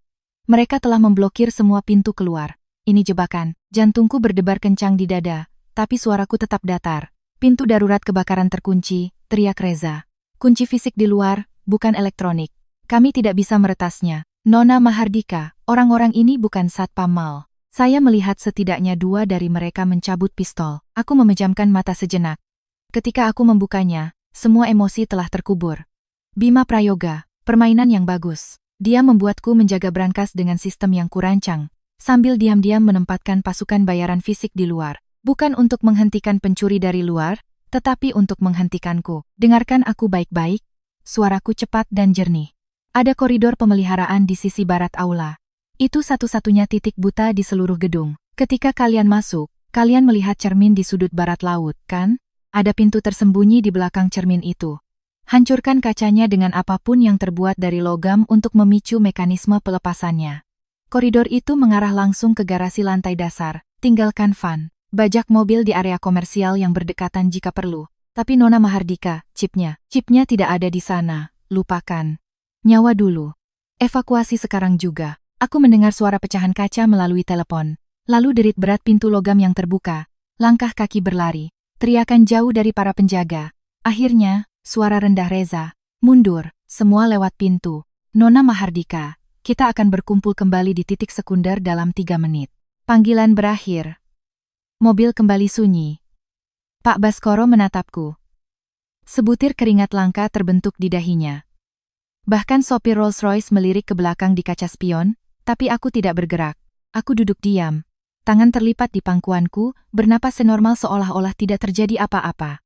Namun di dalam kepalaku, roda gigi berputar dengan kecepatan cahaya. Victor van der Hoek tahu waktu operasi, informasi bocor dari markas Mahardika. Rahman Mahardika punya mata di dalam. VP Eropa Rahman, Dimas, naik ke tampuk kekuasaan dalam 3 tahun, dan Kirana telah memberitahuku malam ini, kau pikir kau menang. Permainan baru saja dimulai. Merangkai petunjuk-petunjuk ini seperti mutiara di seutas benang, gambaran terakhirnya menakutkan. Aku mengeluarkan ponselku dan mengirim teks terenkripsi ke Sri Kandi. Cari tahu tentang seorang pria bernama Dimas. 30 hingga 35 tahun, belajar keuangan di London, saat ini VP Divisi Eropa Mahardika Group. Aku ingin berkas lengkap, terutama hubungan apapun dengan keluarga van der Hoek. Prioritas utama. Sri Kandi langsung menjawab, sedang dikerjakan. 3 jam. Selanjutnya, aku mengirim pesan teks ke Rina. Dapatkan daftar lengkap peserta KTT, Bisnis Global minggu depan. Beri perhatian khusus pada siapapun yang berafiliasi dengan keluarga van der Hoek atau Mahardika Group, setiap nama. Rina menjawab, sedang disusun. Di email Anda dalam 10 menit. Setelah mengeluarkan perintah, aku bersandar di kursi dan memejamkan mata. Di luar, lampu-lampu kota terus berlalu, tetapi di bawah cahaya kota ini, arus bawah yang tak terbayangkan cepatnya merobek segalanya. 3 tahun yang lalu, aku pikir aku sedang bermain catur, akhirnya mencapai akhir permainan, tapi sekarang aku sadar aku bukan satu-satunya pemain di papan catur. Victor van der Hoek sedang bermain, Rahman Mahardika sedang bermain, dan Dimas bergerak diam-diam di titik butaku. Aku membuka mata dan mengirim 1 teks terakhir ke Reza. Begitu kalian aman, jangan datang padaku. langsung ke alamat ini. Aku menjatuhkan pin lokasi. Itu adalah pemakaman pribadi di puncak, tempat ibuku dimakamkan, satu-satunya tempat di dunia yang bisa kupercaya sepenuhnya. Saat itu pukul 03.00 pagi ketika mobil berhenti di gerbang pemakaman. Angin membawa aroma pinus dan tanah lembab. 5 anggota tim teknis sudah ada di sana, berdiri di bawah lampu jalan di luar gerbang besi. Setelan hitam mereka berdebu dengan serpihan dinding dan kaca, tetapi tidak ada yang terluka. Reza bergegas menghampiri saat aku keluar dari mobil. Wajahnya adalah campuran kelegaan karena selamat dan rasa bersalah yang mendalam karena gagal dalam misi. Nona Mahardika, saya sangat menyesal. Kami tidak bisa mendapatkan. Selama kalian masih hidup, potongku, menatap masing-masing dari kelima pria itu. Chip itu bukan salah kalian. Intelku disusupi. Van der Hoek baru saja mendahului kita. Reza menelan ludah, tampak seperti ingin membantah, tetapi hanya mengangguk kaku. Tapi malam ini tidak sepenuhnya sia-sia, kataku. Aku mengeluarkan ponselku dan menunjukkan padanya foto catatan post-it dari loker 7. Catatan ini ditulis secara pribadi oleh Victor van der Hoek. Tintanya adalah campuran Staedtler Jerman khusus. Hanya ada 7 distributor resmi di Eropa. 3 di antaranya memiliki catatan pasokan yang terkait dengan perusahaan cangkang van der Hoek dalam 3 tahun terakhir. Kertasnya sendiri adalah stok arsip Prancis. Ia memiliki kode serat unik per batch. Reza mengambil telepon, memperbesarnya, dan menatap selama beberapa detik. Matanya berbinar. Maksud Anda kita bisa melacak distribusi kertas dan tinta ini untuk menentukan pergerakan van der Hoek selama 3 bulan terakhir? Aku mengambil kembali telepon itu. Dia pikir dia sedang bermain permainan pikiran denganku, tetapi kesombongannya baru saja memberiku lokasinya. Dia pikir dia tidak perlu menyembunyikan detailnya. Itulah kelemahan terbesarnya. Dan begitulah cara kita menghancurkannya. Tim teknis saling bertukar pandang, kelelahan menghilang dari wajah mereka. Saat fajar, kalian membawa catatan fisik itu ke Swiss. Aku melemparkan kunci mobilku ke Reza. Ada laboratorium material di Zurich. Direkturnya bekerja untukku. Minta mereka menjalankan analisis isotopik penuh pada kertas dan tinta. Aku ingin hasilnya dalam 3 hari. Dimengerti, saat Van bajakan mereka melaju kencang, aku ditinggal sendirian di gerbang. Aku mendorong pintu besi yang berat itu dan masuk. Derak sepatu hak tinggiku di atas kerikil bergema keras di malam yang sunyi. Makam ibuku berada di bawah pohon ek tua. Nisan itu kecil, hanya bertuliskan nama dan tanggalnya. Tidak ada foto. Itu adalah pilihannya. Dalam hidup, dia dibutakan oleh gemerlap kerajaan keluarga. Dalam kematian, dia hanya ingin kedamaian. Aku berdiri di depan batu nisan itu untuk waktu yang lama. Angin malam menggesek daun-daun ek. 3 tahun yang lalu, malam sebelum pernikahanku, aku datang ke sini. Aku bertanya padanya apa yang harus kulakukan jika aku mengecewakan keluarga. 3 tahun kemudian, aku telah kehilangan pernikahan. Tetapi aku telah menemukan diriku sendiri. Ponselku bergetar di sakuku. Email terenkripsi kedua dari Sri Kandi. Subjek, Dimas. Aku bersandar di pohon ek dan membuka email itu. Saat aku membaca baris demi baris, rasa dingin merayap di tulang punggungku. Dimas, 33 tahun. Lulusan keuangan dari LSE. Bekerja di Credit Suisse selama setahun. Tiba-tiba melompat ke bank swasta di Liechtenstein. Pemilik sebenarnya dari bank itu, keluarga Van der Hoek. Dia bekerja di sana selama 14 bulan sebelum mengundurkan diri. Tanggal pengunduran dirinya sangat cocok dengan 1 bulan sebelum rantai pasokan Mahardika diserang 3 tahun lalu. Setelah mengundurkan diri, dia menghilang selama 6 bulan. Ketika dia muncul kembali, dia menandatangani kontrak kerja di kantor Rahman Mahardika. Tetapi informasi paling mematikan ada di bagian paling bawah. Selama waktunya di Bank Liechtenstein, Dimas melapor langsung kepada Helmut van der Hoek, tangan kanan Victor van der Hoek, dan kepala operasi van der Hoek di Asia Tenggara. Aku membaca email itu 3 kali. Lalu aku menelepon Sri Kandi. Apa kau benar-benar yakin? 100%. Suara Sri Kandi serak, tapi bersemangat.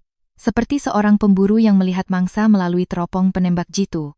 Dan aku menemukan sesuatu yang lebih baik. Ketika Dimas bergabung dengan divisi pamanmu, surat rekomendasinya ditandatangani oleh Kepala Petugas Hukum Cabang Eropa, seorang pria bernama Philip Meyer. Tampaknya orang Swiss, tapi aku melacak silsilahnya. Nama gadis ibunya? Van der Hoek. Semuanya terhubung. Dimas adalah agen tidur yang ditanam oleh keluarga Van der Hoek di sebelah Rahman Mahardika sejak awal. Lebih akuratnya, dia adalah pisau yang diserahkan Van der Hoek kepada Rahman. Rahman pikir dia menggunakan VP muda yang brilian ini untuk mengamankan tahta Mahardika. Dia pikir dia sedang mempermainkan keluarga Van der Hoek, tapi dialah yang dipermainkan. Dengan setiap umpan yang diberikan Van der Hoek kepadanya, Rahman tenggelam lebih dalam ke dalam jurang. Permainan catur ini telah dimulai jauh lebih awal dan lebih dalam dari yang kubayangkan. Anindita, suara Sri Kandi menjadi suram. Dimas akan menghadiri pertemuan pendahuluan tertutup di KTT Bisnis Global besok. Aku bisa memberimu rute masuk, tapi tempat itu penuh dengan orang-orang Van der Hoek, keamanan tingkat presidensial.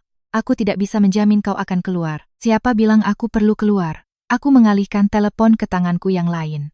Langit timur mulai bersinar dengan cahaya putih fajar yang samar. Suaraku setenang membahas cuaca pagi. Jika dia bisa bersembunyi di keluargaku selama 3 tahun, aku bisa menghabiskan sore di wilayahnya. Jika mereka pikir mereka mengendalikan dewan, aku akan menunjukkan kepada mereka bahwa aku memegang semua kartu truf mereka. Pada saat aku menutup telepon, matahari terbit. Rolls-Royce itu masih menunggu di luar. Pak Baskoro sedang merokok pipa di dekat pintu. Melihatku, dia mengetuk pipa di sepatunya dan membuka pintu. Nona Anindita, markas besar menelepon. Suaranya lebih rendah dari biasanya. Tuan Prabu Mahardika dilarikan ke ruang gawat darurat lagi tadi malam. Para dokter menstabilkannya, tetapi mereka tidak tahu kapan krisis berikutnya akan datang. Aku berhenti. Lalu aku masuk ke dalam mobil. Bunyi pintu yang tertutup terasa berat di fajar yang sunyi. Ke bandara. Yang mana? Halim Perdana Kusuma. Aku sudah menyuruh Rina menyiapkan Gulfstream G650 tadi malam. Pak Baskoro tidak bertanya kemana kami akan pergi. Dia hanya mengangguk pada pengemudi. Mobil itu bergabung dengan lalu lintas pagi yang sepi. Lampu-lampu jalan mati satu persatu saat kota terbangun. Aku mengeluarkan ponselku. Postingan media sosial itu sekarang telah melampaui 3 juta share. Saham Prayoga Global dihentikan dalam perdagangan prapasar, memicu penghentian perdagangan seketika. Spanduk biru OJK terpampang di situs berita keuangan utama, menyebut Bima Prayoga melakukan penipuan keuangan berat. Di bawah postingan viral, orang-orang membuat meme pidato pernikahan enggan Risma Prayoga. Menggulir ke bawah, komentar teratas baru muncul, diposting dari akun palsu yang dibuat saat fajar. Foto profilnya adalah foto tim perusahaan yang buram. Nama pengguna, mantan karyawan, saya bekerja di perusahaan itu selama 6 tahun. Tahun lalu, saya berurusan dengan ibu CEO, dan dibully hingga keluar. Melihat ini hari ini, saya hanya ingin mengatakan, karma itu nyata. P.S. Brankas pribadi CEO dipenuhi dengan transfer aset luar negeri besar-besaran. Mereka telah mencuci uang setidaknya selama 3 tahun. Jika pihak berwenang butuh bukti, saya punya. Komentar itu sudah memiliki 10.000 balasan. Aku mengirim pesan teks ke Rina. Ambil tangkapan layar komentar ini dan kirimkan ke kontak kita di OJK. Temukan orang yang mempostingnya. Letakkan mereka di bawah perlindungan kita. Jangan biarkan orang-orang Prayoga menemukan mereka. Rina langsung menjawab, sudah dikerjakan. Juga, Kirana Sari menghapus postingannya 3 menit yang lalu, tetapi internet sudah mengambil tangkapan layarnya. Menghapusnya tidak ada gunanya. Aku tidak membalas. Di luar, kota sudah sepenuhnya terjaga. Penyapu jalan berdengung. Gerobak sarapan mengeluarkan uap ke udara sejuk. Kota tempat aku tinggal selama 3 tahun menyambut pagi biasa lainnya. Tetapi bagi orang-orang tertentu, matahari mereka tidak akan pernah terbit lagi. 3 jam kemudian, jet pribadiku mendarat di Jakarta. Pada saat aku keluar dari terminal, aku telah berganti pakaian. Setelan celana hitam ramping, rambut ditarik ke belakang menjadi kuncir kuda rendah, kacamata berbingkai perak. Aku tampak seperti analis perusahaan tingkat menengah biasa. Tidak ada yang akan menghubungkanku dengan wanita yang melempar sampahnya di sebuah pesta, apalagi pewaris Mahardika Group. Sebuah sedan hitam yang tidak mencolok sedang menunggu. Sopir tidak mengatakan apa-apa, hanya menyerahkan sebuah amplop manila. Di dalamnya ada cetak biru keamanan untuk pertemuan tertutup yang disediakan oleh Dimas, bersama dengan kartu pas VIP palsu. Pukul 14.00. Sesi pendahuluan sebelum KTT, suara sopir itu rendah. Keluarga Van der Hoek akan secara resmi mengumumkan ekspansi mereka di Asia Tenggara di sana. Kursi Anda ada di sudut belakang, tidak ada kamera, tapi ingat, Anda hanya punya 7 menit. 7 menit dari pukul 14.15 hingga 14.22. Celah yang dibuat dalam keamanan pribadi Victor Van der Hoek, itu adalah kebiasaan yang telah dipertahankannya selama bertahun-tahun. Setiap sore pada waktu ini, dia duduk sendirian di ruang istirahat pribadi. Tidak boleh ada gangguan. Itu adalah momen paling rentannya dan satu-satunya jendelaku. Aku menutup amplop dan bersandar. Pukul 13.50, mobil tiba di hotel mewah di Jakarta yang menjadi tuan rumah KTT. Aku mengambil lift layanan ke lantai konferensi. Koridor-koridor ramai dengan para diplomat, petugas keamanan, dan para raksasa keuangan. Aku menundukkan kepala, menunjukkan lencanaku. Tidak ada yang melirikku dua kali. Ruang konferensi itu besar. Para eksekutif memenuhi meja oval. Delegasi Van der Hoek duduk di kepala meja, menguasai ruangan. Aku duduk di sudut jauh. Kartu namaku bertuliskan nama perusahaan investasi yang sudah tidak beroperasi yang bangkrut 3 tahun yang lalu. Tidak ada yang memperhatikan hantu di ruangan yang penuh dengan predator puncak. Victor Van der Hoek adalah seorang pria yang mengesankan berusia 70-an, dikelilingi oleh para pembantu dan pengawal. Rambut peraknya sempurna, di bawah alisnya yang dalam, mata abu-abunya setajam elang. Ketika dia berbicara, suaranya tidak keras, tetapi semua orang mencondongkan tubuh untuk mendengarkan. Kirana duduk di sebelah kirinya, mengenakan setelan berwarna sampanya. Dia tampak elegan, tetapi matanya melirik gugup ke sekeliling ruangan. Pukul 14.012, Victor berdiri, mengumumkan istirahat singkat, ditemani oleh satu ajudan. Dia berjalan ke ruang istirahat VIP pribadinya di ujung lorong. Aku memeriksa jam tanganku, tepat sesuai jadwal. Pukul 14.14, ajudan itu dipanggil untuk menangani keadaan darurat. Pukul 14.15, penjaga terakhir yang ditempatkan di koridor menerima telepon mendesak, tampak muram saat dia berlari menuju lift. Koridor itu kosong. Aku berdiri, berjalan perlahan, secara alami. Aku mengambil segelas jus jeruk dari nampan yang lewat, tampak seperti seorang peserta yang keluar untuk mencari udara segar. Pintu ruang istirahat sedikit terbuka. Aku menyelinap masuk ke samping, menutup pintu diam-diam di belakangku. Victor Van der Hoek sedang berdiri di dekat jendela dari lantai ke langit-langit, melihat ponselnya. Mendengar suara itu, dia berbalik. Saat dia melihatku, kilatan emosi yang kompleks melintas di matanya yang seperti elang. Terkejut, waspada, dan akhirnya, pemahaman. Jadi, kau akhirnya tiba, Nona Anindita Mahardika. Dia menyelipkan ponsel ke dalam sakunya dan berbalik menghadapku. Suaranya mantap, seperti menyapa teman lama. Kau terlihat lebih muda dari yang kubayangkan, Tuan Van der Hoek. Aku maju 2 langkah, berhenti beberapa meter darinya, memegang jusku. Anda terlihat lebih tua dari yang saya bayangkan. Harus turun ke garis depan sendiri di usia 70. Apakah dinasti Van der Hoek tidak memiliki pewaris yang cakap? Matanya berkedut, tapi senyumnya tetap ada. Apa kau datang jauh-jauh hanya untuk basa-basi? Tidak. Aku meletakkan jus jeruk. Aku merogoh tasku dan mengeluarkan kartu SD hitam yang ditemukan tim Reza. Aku mengangkatnya. Saya datang untuk mengembalikan ini kepada Anda. Orang-orang saya mengambil chip dari brankas A tadi malam, tapi daripada menyimpannya secara rahasia, saya pikir lebih baik mengembalikannya secara langsung. Mata Victor tertuju pada kartu SD itu. Pupil matanya menyusut sedikit, tapi dia tidak meraihnya. Dia menilaiku. Apa kau tahu apa yang kau pegang? Fragmen kedua dari kunci enkripsi ke kantong uang gelap Van der Hoek. Aku melemparkan kartu SD itu ke meja samping. Kemudian, aku merogoh sakuku dan mengeluarkan foto dokumen kuning yang terlipat. Aku membukanya perlahan. Fragmen pertama ada di saku dalam jas Anda sekarang. Anda mengambilnya dari brankas kemarin. Hal yang sama yang Anda tulis di catatan post-it itu. Dan fragmen ketiga ada di brankas bank Swiss pribadi Anda. Dengan ketiganya, seseorang bisa membuka kantong uang gelap 64 triliun rupiah yang telah dibangun keluarga Van der Hoek selama setengah abad. Benar kan? Senyum itu benar-benar lenyap dari wajah Victor. Cara dia memandangku beralih ke perhitungan mekanis yang dingin, menilai ancaman yang mematikan. Apa gunanya mengetahui itu bagimu? Suaranya berbisik, ini adalah KTT yang aman. Orang-orangku memiliki pengamanan radius 1,5 km. Bahkan jika kau memiliki ketiga kuncinya, kau tidak akan pernah keluar dari gedung ini hidup-hidup. Siapa bilang tentang keluar? Aku membuka penuh foto itu dan menunjukkannya padanya. Tuan Van der Hoek, lihat dulu foto ini. Tatapan Victor jatuh ke foto itu. Dalam waktu kurang dari 3 detik, aku melihat kulitnya berubah dari pucat menjadi pucat pasi, lalu menjadi biru besi yang sakit-sakitan. Itu adalah foto sebuah fakta rahasia yang ditandatangani 31 tahun yang lalu, dicap dengan lambang Van der Hoek dan segel keluarga Mahardika. Perjanjian itu sederhana, keluarga Van der Hoek akan berbagi akar keuangan bawah tanah mereka di Amerika Latin dengan keluarga Mahardika. Sebagai imbalannya, keluarga Mahardika akan menyediakan rute kontrak pertahanan yang sah untuk keluarga Van der Hoek. Itu adalah perjanjian pencucian uang yang sistematis. Di bagian bawah ada 3 tanda tangan. Yang pertama adalah Victor Van der Hoek. Yang kedua adalah mendiang COO Mahardika Group, yang meninggal dalam keadaan misterius 1 dekade lalu. Dan tanda tangan ketiga, kursif yang elegan dan mengalir, dengan lengkungan yang akrab. Itu adalah nama ibuku. Nama ibumu ada di fakta ini? Suara Victor akhirnya bergetar. Itu bukan teror.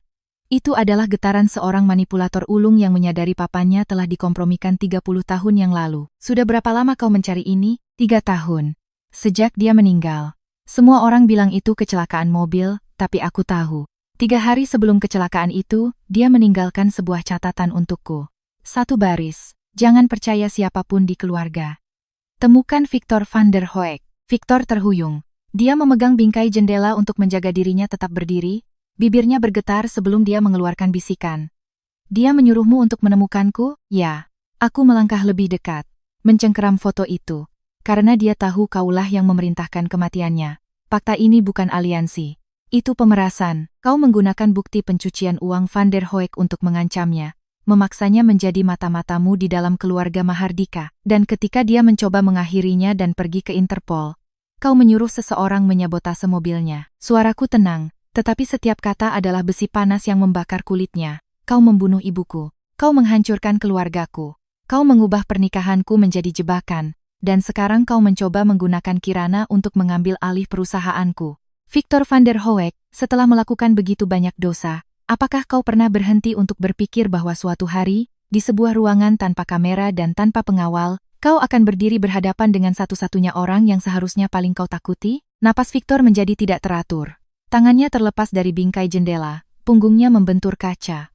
Matahari sore menerangi kerutan dalam di wajahnya, membuatnya tampak kuno, sebuah monumen untuk kejahatan seumur hidup. Kau tidak punya keberanian untuk menjatuhkanku bersamamu. Suaranya serak, putus asa. Orang-orangku ada di luar. Orang-orangmu tidak akan datang, potongku. Keamanan untuk ruang VIP ini tidak dijalankan oleh orang-orangmu. Itu dijalankan oleh Dimas. Atau lebih tepatnya, Dimas van der Hoek, dia adalah putra Helmut van der Hoek. Dan dia telah menunggu hari yang tepat ini sejak dia berusia 12 tahun. Mata Victor terbelalak. Teror murni yang tak tercemar membanjiri wajahnya. Dia membuka mulutnya, tetapi hanya suara tercekik yang mendesah keluar. Dia tidak bisa membentuk satu kata pun. Aku mengambil langkah terakhir, menutup jarak. Aku meraih saku dalam jasnya. Jari-jariku menyentuh fragmen kunci inti yang selalu dia simpan. Dia bahkan tidak melawan. Raksasa berusia 70 tahun itu benar-benar lumpuh karena syok. Aku mengeluarkan fragmen itu, menyingkronkannya dengan kartu SD yang kubawa, dan memasukkan keduanya ke dalam pembaca khusus yang dibuat Reza. Bilah kemajuan di layar melesat dari 0 hingga 100%. Kemudian, teks hijau berkedip di layar. Transfer data selesai. Protokol pembekuan dimulai. Aku menyelipkan perangkat itu ke dalam sakuku dan mundur selangkah. Victor ambruk ke kaca, meluncur ke bawah sampai dia duduk di lantai. Dinasti Van der Hoeknya yang agung, kerajaan uang gelapnya yang berusia setengah abad, pada detik ini, di seluruh sistem peraturan keuangan dari 7 negara yang berbeda, sedang ditandai, dibekukan, dan dikunci selamanya. Dia sudah selesai. Terima kasih. Aku menatapnya, nadaku ringan. Aku senang Anda tidak berteriak memanggil penjaga, karena apa yang terjadi selanjutnya akan disiarkan ke seluruh gedung. Aku berjalan ke pintu dan memegang gagangnya. Aku berbalik untuk terakhir kalinya. Anda mengambil ibuku. Anda mencoba mencuri kerajaanku. Anda merusak pernikahanku. Sekarang giliran Anda, Victor. Selamat datang di papan catur, di mana Anda kehilangan segalanya. Aku membuka pintu, koridor sudah penuh sesak. Ajudan Van der Hoek, keamanan KTT, eksekutif yang bingung, dan di belakang mereka, bergerak dengan presisi taktis, pria-pria berjaket gelap dengan lencana Interpol sedang mengamankan pintu keluar. Kirana berlari menyusuri lorong, hak sepatunya beradu panik. Riasannya sempurna, tetapi saat dia melihatku keluar dari ruangan alih-alih ayahnya, topengnya yang murni hancur total. Bagaimana? Dia menatapku, darah mengalir dari bibirnya. Aku berjalan melewatinya menuju ruang konferensi. Seorang penjaga keamanan mencoba menghentikanku, tetapi sebuah perintah berdesir di earpiece-nya, dan dia membeku, tampak bingung. Seorang pria berjas dengan lencana emas melangkah keluar dari formasi Interpol. Dia memberiku anggukan hormat. Nona Mahardika, perimeter sepenuhnya aman. Kami sedang mengeksekusi Red Notice. Victor van der Hoek akan secara resmi ditahan dalam 10 menit ke depan. Aku mengangguk dan terus berjalan. Tiba-tiba, Kirana meraih lenganku. Cengkeramannya cukup erat untuk meninggalkan memar. Matanya merah, eyelinernya luntur oleh air mata. Tampak seperti bunga yang dicabut dengan kasar dari batangnya. Kamu, apa kamu ini? Gagapnya, nyaris tidak bisa mengucapkan kata-kata. Aku menatapnya. Wajah yang telah dia pertahankan selama 14 tahun akhirnya retak. Suaraku setenang danau beku. Kirana, 3 tahun yang lalu, ketika kau mencuri data itu dari hotel di Miami, apa kau tidak pernah berpikir akan tertangkap? Ketika kau memainkan peran bunga putih polos di depan Bima Prayoga, menghabiskan uang darah Van der Hoek, apa kau tidak pernah memikirkan noda di setiap rupiah? Sekarang, seluruh dunia akan tahu bahwa ayah kandungmu adalah Victor Van der Hoek, dan bahwa setiap momen manis yang kau habiskan bersama Bima diatur oleh seorang penjahat internasional. Jari-jari Kirana melonggar satu persatu. Dia terhuyung ke belakang, hak sepatunya membentur karpet. Dia membuka mulutnya untuk berbicara, tetapi tidak ada yang keluar. Keterampilan akting yang diandalkannya untuk bertahan hidup ternyata rapuh di hadapan kekuatan absolut dan kebenaran. Seorang agen Interpol wanita melangkah maju, dengan tegas memegang lengan Kirana. Nona Sari, Anda dicurigai terlibat dalam beberapa operasi pencucian uang lintas batas dan spionase perusahaan. Anda ikut dengan kami. Saat diseret pergi, Kirana melewatiku. Tiba-tiba, dia tertawa pelan. Itu sunyi, tetapi sangat jelas di koridor yang hening. Kau tahu, suaranya tiba-tiba damai, seperti seseorang yang mengambil napas terakhir saat tenggelam ke laut. Aku membencimu karena kau memiliki satu hal yang tidak akan pernah bisa kumiliki. Aku menatapnya. Kau bisa hidup sebagai dirimu sendiri, bisiknya, tapi aku hanya bisa hidup sebagai putrinya. Dengan kata-kata terakhir itu, dia ditarik ke dalam lift. Saat pintu tertutup, air mata yang telah ditahannya akhirnya jatuh.